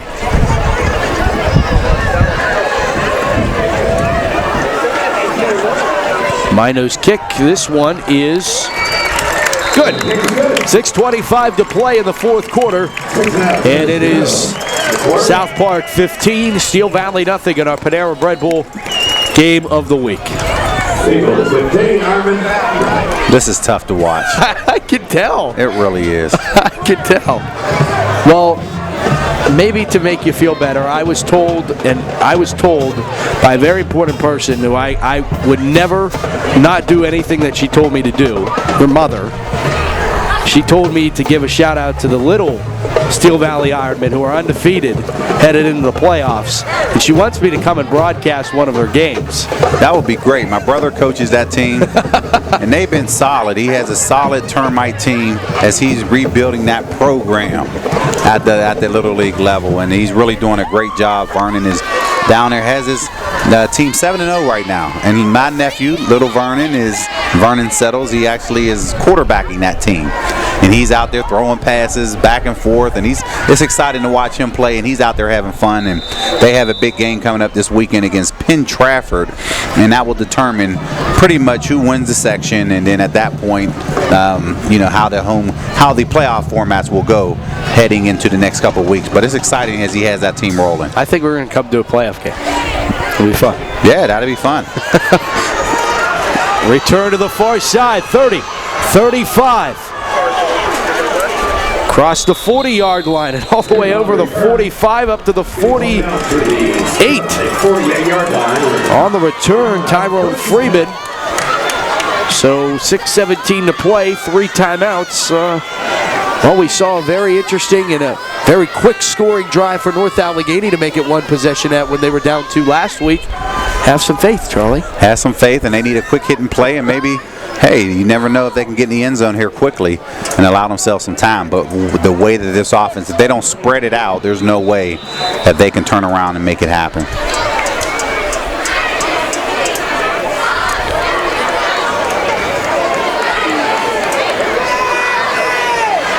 First down and 10 from the 48. Back to pass, Stevens. Pressure coming. Hit as he threw in it. Went in and out of the hands of an intended receiver. That was Brendan Codwell on the play. Second down and 10 from the 48. Run these down quickly because we got to get them in, and there's so many of them. But 7th annual in the pocket at Latitude 40 in Robinson. Yes. Coming up November 11th? November 11th, Monday night, 7th annual, and like you talked about, a fun night, bowling, ping pong, poker, pool, against some of your favorite Steelers and local celebrities. So it'll be an exciting event as we now added bowling to the element. So looking forward to people coming out there and having a good time. And if you think you have any pool game, billiards, come see me. Okay. Very confident. Head off on the right side, Dwayne Murray. 3rd down and 10 coming up. And it might be one of those years that fans have an opportunity to really beat the players now, because as you know, coming out of the South Side, the players aren't allowed to play any more games in the locker room, according to Coach Tomlin. So that's right. Now they may be a little rusty, so this might be the year that you could turn around and beat some of your favorite Steelers. Last year you couldn't have said that. No, I couldn't have said that at all. Well done. No, last year I could have said that if it was true. This year I could say it because they did ban them. Back to pass. Stevens gonna let it fly. Got a receiver, and then they got tied up. Derek Taylor was open on the play, and then crossing also was Brandon Codwell, and in the middle of all that was some coverage by Jaquay Walker, and inevitably ends up in an incomplete pass. It does. 2 people in the same spot is not good, and you can see this Derek Taylor immediately talking to Caldwell there, and he's saying, listen, that's my zone. I have to catch this football. You're supposed to be breaking out. Unfortunately, they weren't, and the corner was able to cover 2 people on that play. Yeah. What do you think about the game ban? Game ban? The poker and the table games not being allowed to be used in the locker room now. That's Coach Tomlin. He made that decision, and obviously he feels that they need to concentrate more on football versus maybe other games. And I mean, I think it's a bit too much. But I mean, does it really? I mean, you're talking about, and I don't know for sure, but I'm just assuming that it's a 20-30 minute thing. It's not, guys aren't in there all day. Guys aren't in there all day. After practice, they are. You'll have a lot of guys who stay around. But again, that's after hours. Their time. And this is something that really is leisure time. It's a leisure activity. And unfortunately, when you're not winning, these small little things start to become bigger problems and bigger for the media to be able to talk about. Right. Yeah, I just think it really doesn't do you any good. It's not like it almost becomes more of a nuisance and more of a something to talk about other than the football. Absolutely. Well, hopefully they aren't banned from going to the end of the pocket. No, they're not banned going in the pocket. Literally, I look back and I played every day. So I always made sure that I set time after practice to be able to play once I knew my work was done. So maybe you have a bunch of younger guys in that locker room that he's trying to now say, hey, you haven't earned that right to play some of those games. But if it's in the locker room, you should be able to play it. If you don't want it, Coach Tomlin, take it out. Yeah.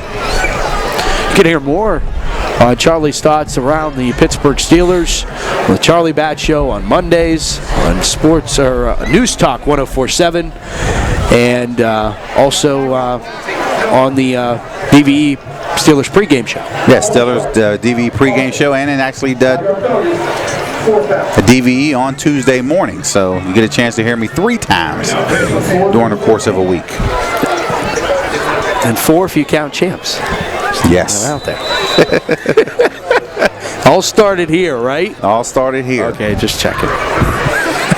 We're champs. Are heard. And seen. 4th down, they're going to get to replay this down as the penalty. So it'll be 4th down at 15, so they'll get one more opportunity here. Stevens pressure, steps up, gonna let it fly down the field. Got a receiver. Oh, just too far. Just a little bit too far for Brendan Codwell. He was open. If that's a little bit less mustard on that one, I think Codwell was able to make the catch, but he could not turn over on down South Park football. It could not, but again, he couldn't judge the football. So to me, it looks like I don't know if there's a problem. Maybe the lights are getting to him, but you're talking 2 punts and that particular play right there as a receiver not being able to adjust to the football, resulting in an incomplete pass.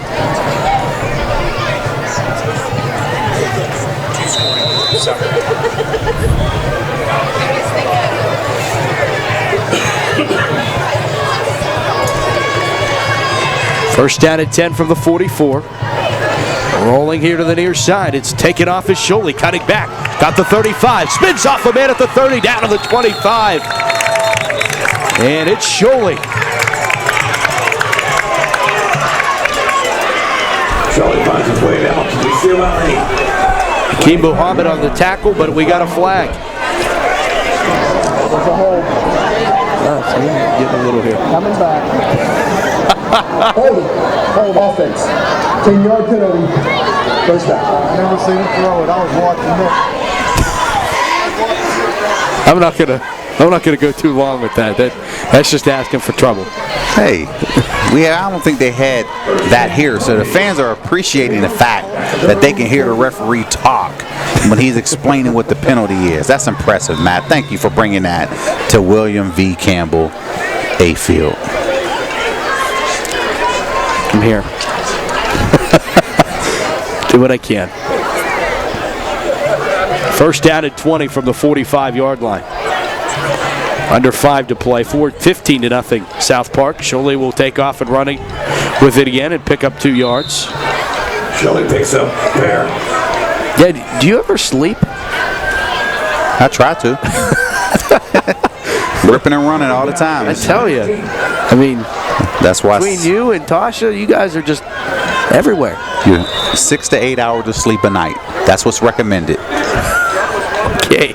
And we make sure that we eat the most important meal of the day, breakfast.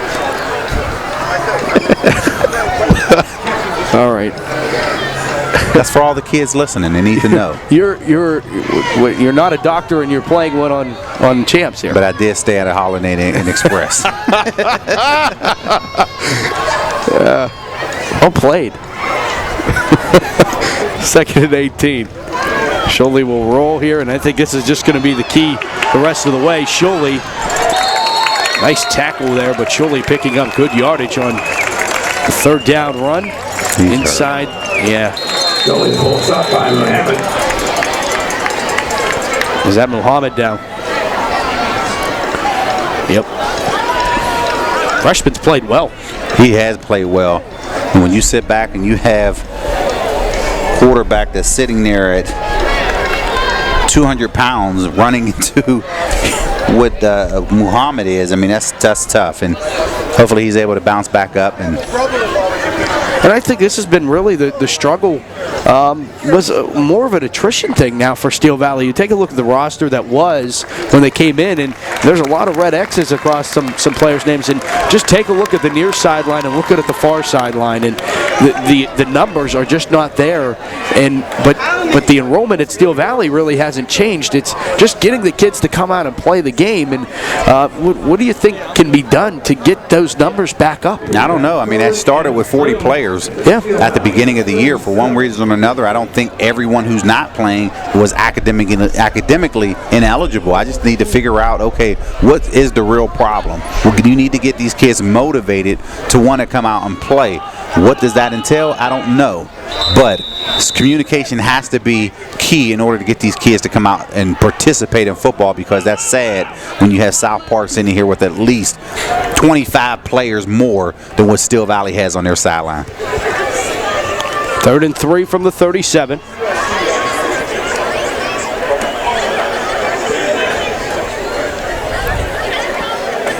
Sholey from the left side, back against the grain, across the 30, 1st down. Needed 3, got 8. Eagle 1st and 10 at the Steel Valley 30-yard line. Steel Valley or South Park will let this clock run. Did you enjoy your salad? Was your salad delicious? I did. The salad was good. And thank you to Panera Bread for our Fuji apple salad. Unbelievable. I tried it out for the first time about 3 weeks ago, and it seems like I have one 2 to 3 times a week now. It's that good. I'm the same way with the mac and cheese now. I'm telling you, it is that good. I had it last night. I had it tonight. See? It's just like... And I know the kids from Steel Valley enjoyed all of the food that was down there at the waterfront at the Panera Bread. Yes. Unbelievable. The kids loved it, and they said thank you. Bottled up, Sholey. Drop for a loss in the backfield by Pinkerton on the tackle. Next week we'll head down 79 South to Chartiers Houston, who I'm excited. It's a town and a football program that doesn't get a lot of publicity, and neither does Monessen, other than the fact that they've gotten a lot more since Pete and Clarendon. That was kind of a big deal.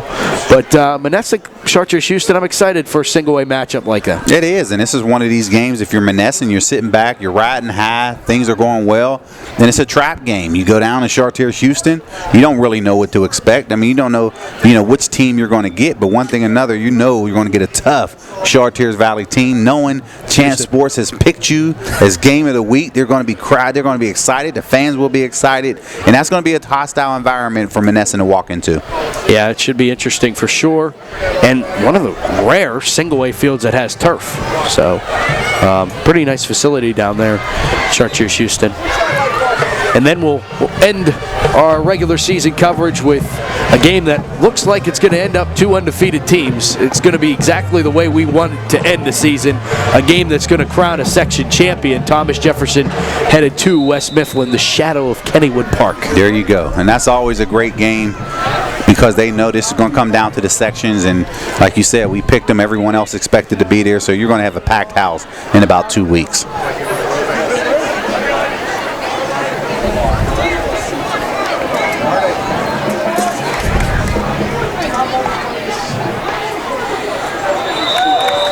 I think we got a delay game here. Offsides on the defense. Oh, no? Offsides? Offsides. Defense.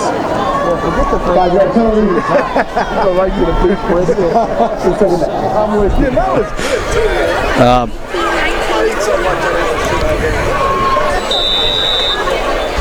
to clarify, Bill Picciani helped us, help me at halftime understand the back judge is now the field judge, and the field judge is responsible. They have a buzzer on them, and it buzzes at 5 seconds. That's when the hand's supposed to go up, and then it will buzz again after the 5 seconds. That's when the penalty is supposed to be called. Sholey cutting back, 15, 10, 5, touchdown South Park.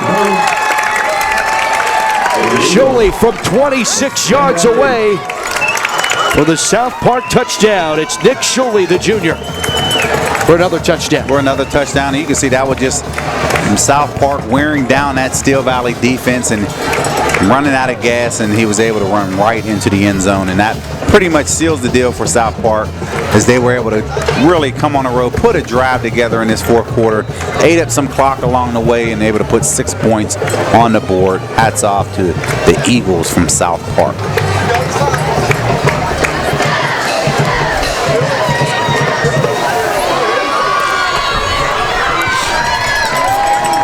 Extra points good, 2:28 to play, 22-0. Give you some scores from around the WPIAL. Penn Hills leads Plum 26-10. Moon over New Brighton 35-21 currently. These scores are in the fourth quarter.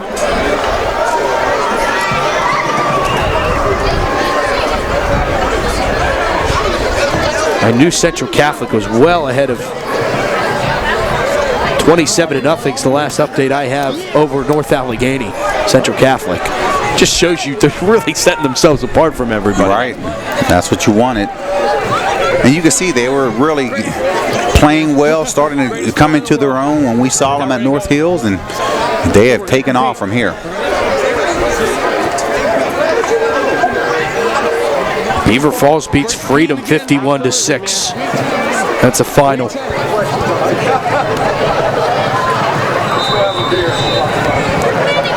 Shady Side leads Jeanette 28-21. Shady Side Academy.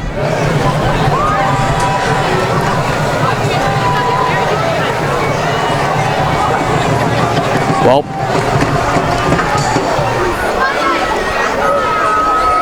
fielded from the 11 and then dropped it. Needed to pick it back up, and now we'll start back here to the near side, and this is just not going to work out. Codwell again. No, that was Murray struggling with that one.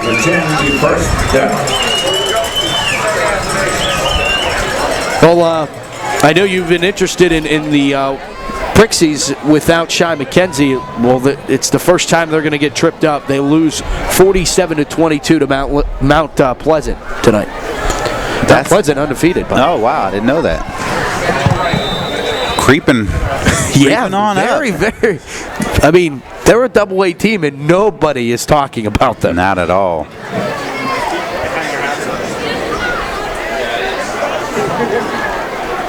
Picked them to win, by the way. My Fargo's football forecast. I think I have a 798 winning percentage. 0.798. So if you're interested during the week, log on Champ Sports Network on Thursdays, and you can look at all of my picks. Every game in the WPI was picked. I'm going to have to check that out. Ball at 14. It's pretty good.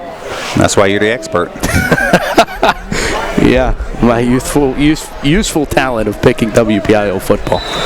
If you ever started in the pocket football WPIO picks, I could sign up for that. Okay, we'll see. Yeah, I won't call you. You call me, right? Second down at 6 for Steel Valley, under 2 minutes to play.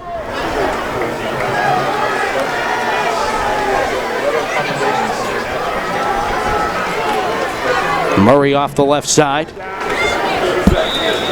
What's it like for you to be able to be around as much as you are in this area, and obviously with the Steel Valley School District? I mean, it has to be a little bit surreal for you, even like when I was with you a couple weeks ago walking into Barron Elementary, and you went to elementary school there, and now you're still there giving back. And that has to be a surreal feeling to you. It is. I mean, having the opportunity to really come back home, play for the Steelers, and then at the same time starting my foundation and being able to give back to the community that I grew up in. win. It was special for me. It was important.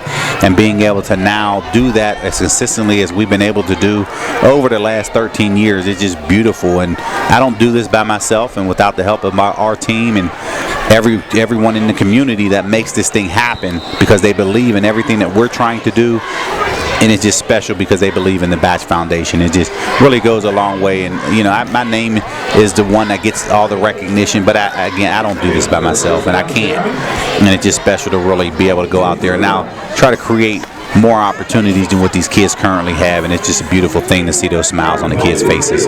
Yeah, for me personally, being able to kind of go behind the scenes as of late and see the team and the work and the preparation that has to go through everything, it's absolutely astronomical and really can't be put into words. You really have to just see it for yourself to believe it all.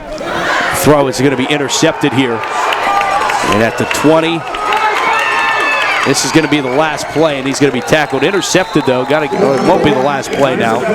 Clay Smith on the interception for the Eagles. Give him credit. I think we'll have a kneel down, and this will take us to the end of this one, as South Park is going to punch their ticket to the WPIAL playoffs, a 5-1 section record.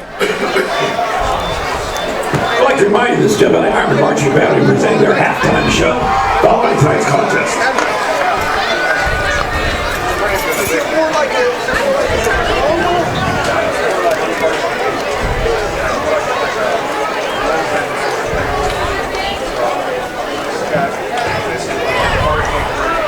I want to thank, by the way, the folks from Gateway and North Allegheny, highest viewership on any high school football game in Champ Sports Network history last week.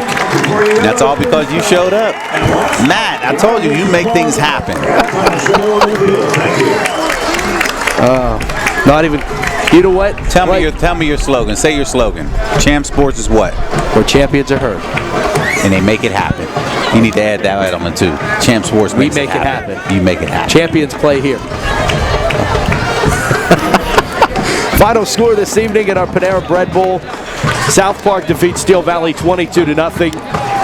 Not the performance that you wanted to see from your alma mater, Charlie. Not at all, and unfortunately, this is what we have, and tough. It's a tough, as an alumni, it is tough to watch. But hey, you got to give credit to South Park because they came out here and they were able to get it done.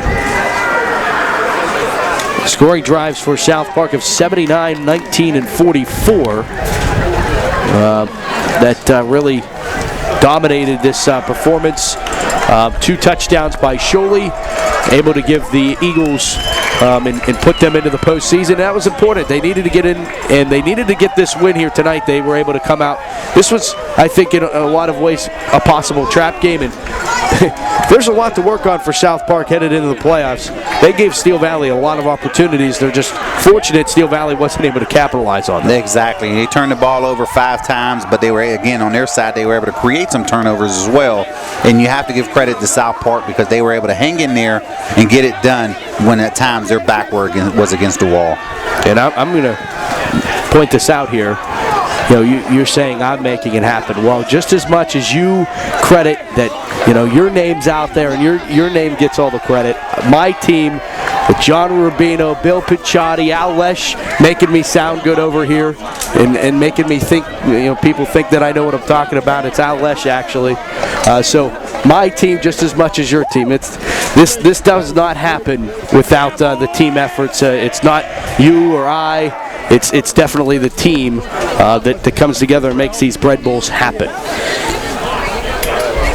They do a phenomenal job, and thank you to all of Champs. The Champs teams, Champs Sports Network, they make it happen every single week, and people are excited about it, and I'm excited to be part of the team. Excited to have you. We'll do it all over again next week. 22-0, South Park defeats Steel Valley, and we'll see you at Chartiers Houston next week. All right, see you next week. For our entire Champ Sports Network crew, Charlie Batch, I'm Matt Fargo. Thanks to Al Letch, Bill Picciotti, John Rubino, and our entire Champ Sports Network crew. Thanks so much for tuning in. Our Panera Bread Bowl brought to you by the Best of the Batch Foundation. We got 2 more. Our next one takes us to Houston, PA, as the Bucks. Let's go Bucks, and it's Buccaneers. Right. Chartreuse Houston taking on the Monessen Greyhounds. Until next Friday night, for all of us here at the Champ Sports Network, this has been a presentation of the Champ Sports Network, where champions are heard. Good night, everybody, from Steel Valley.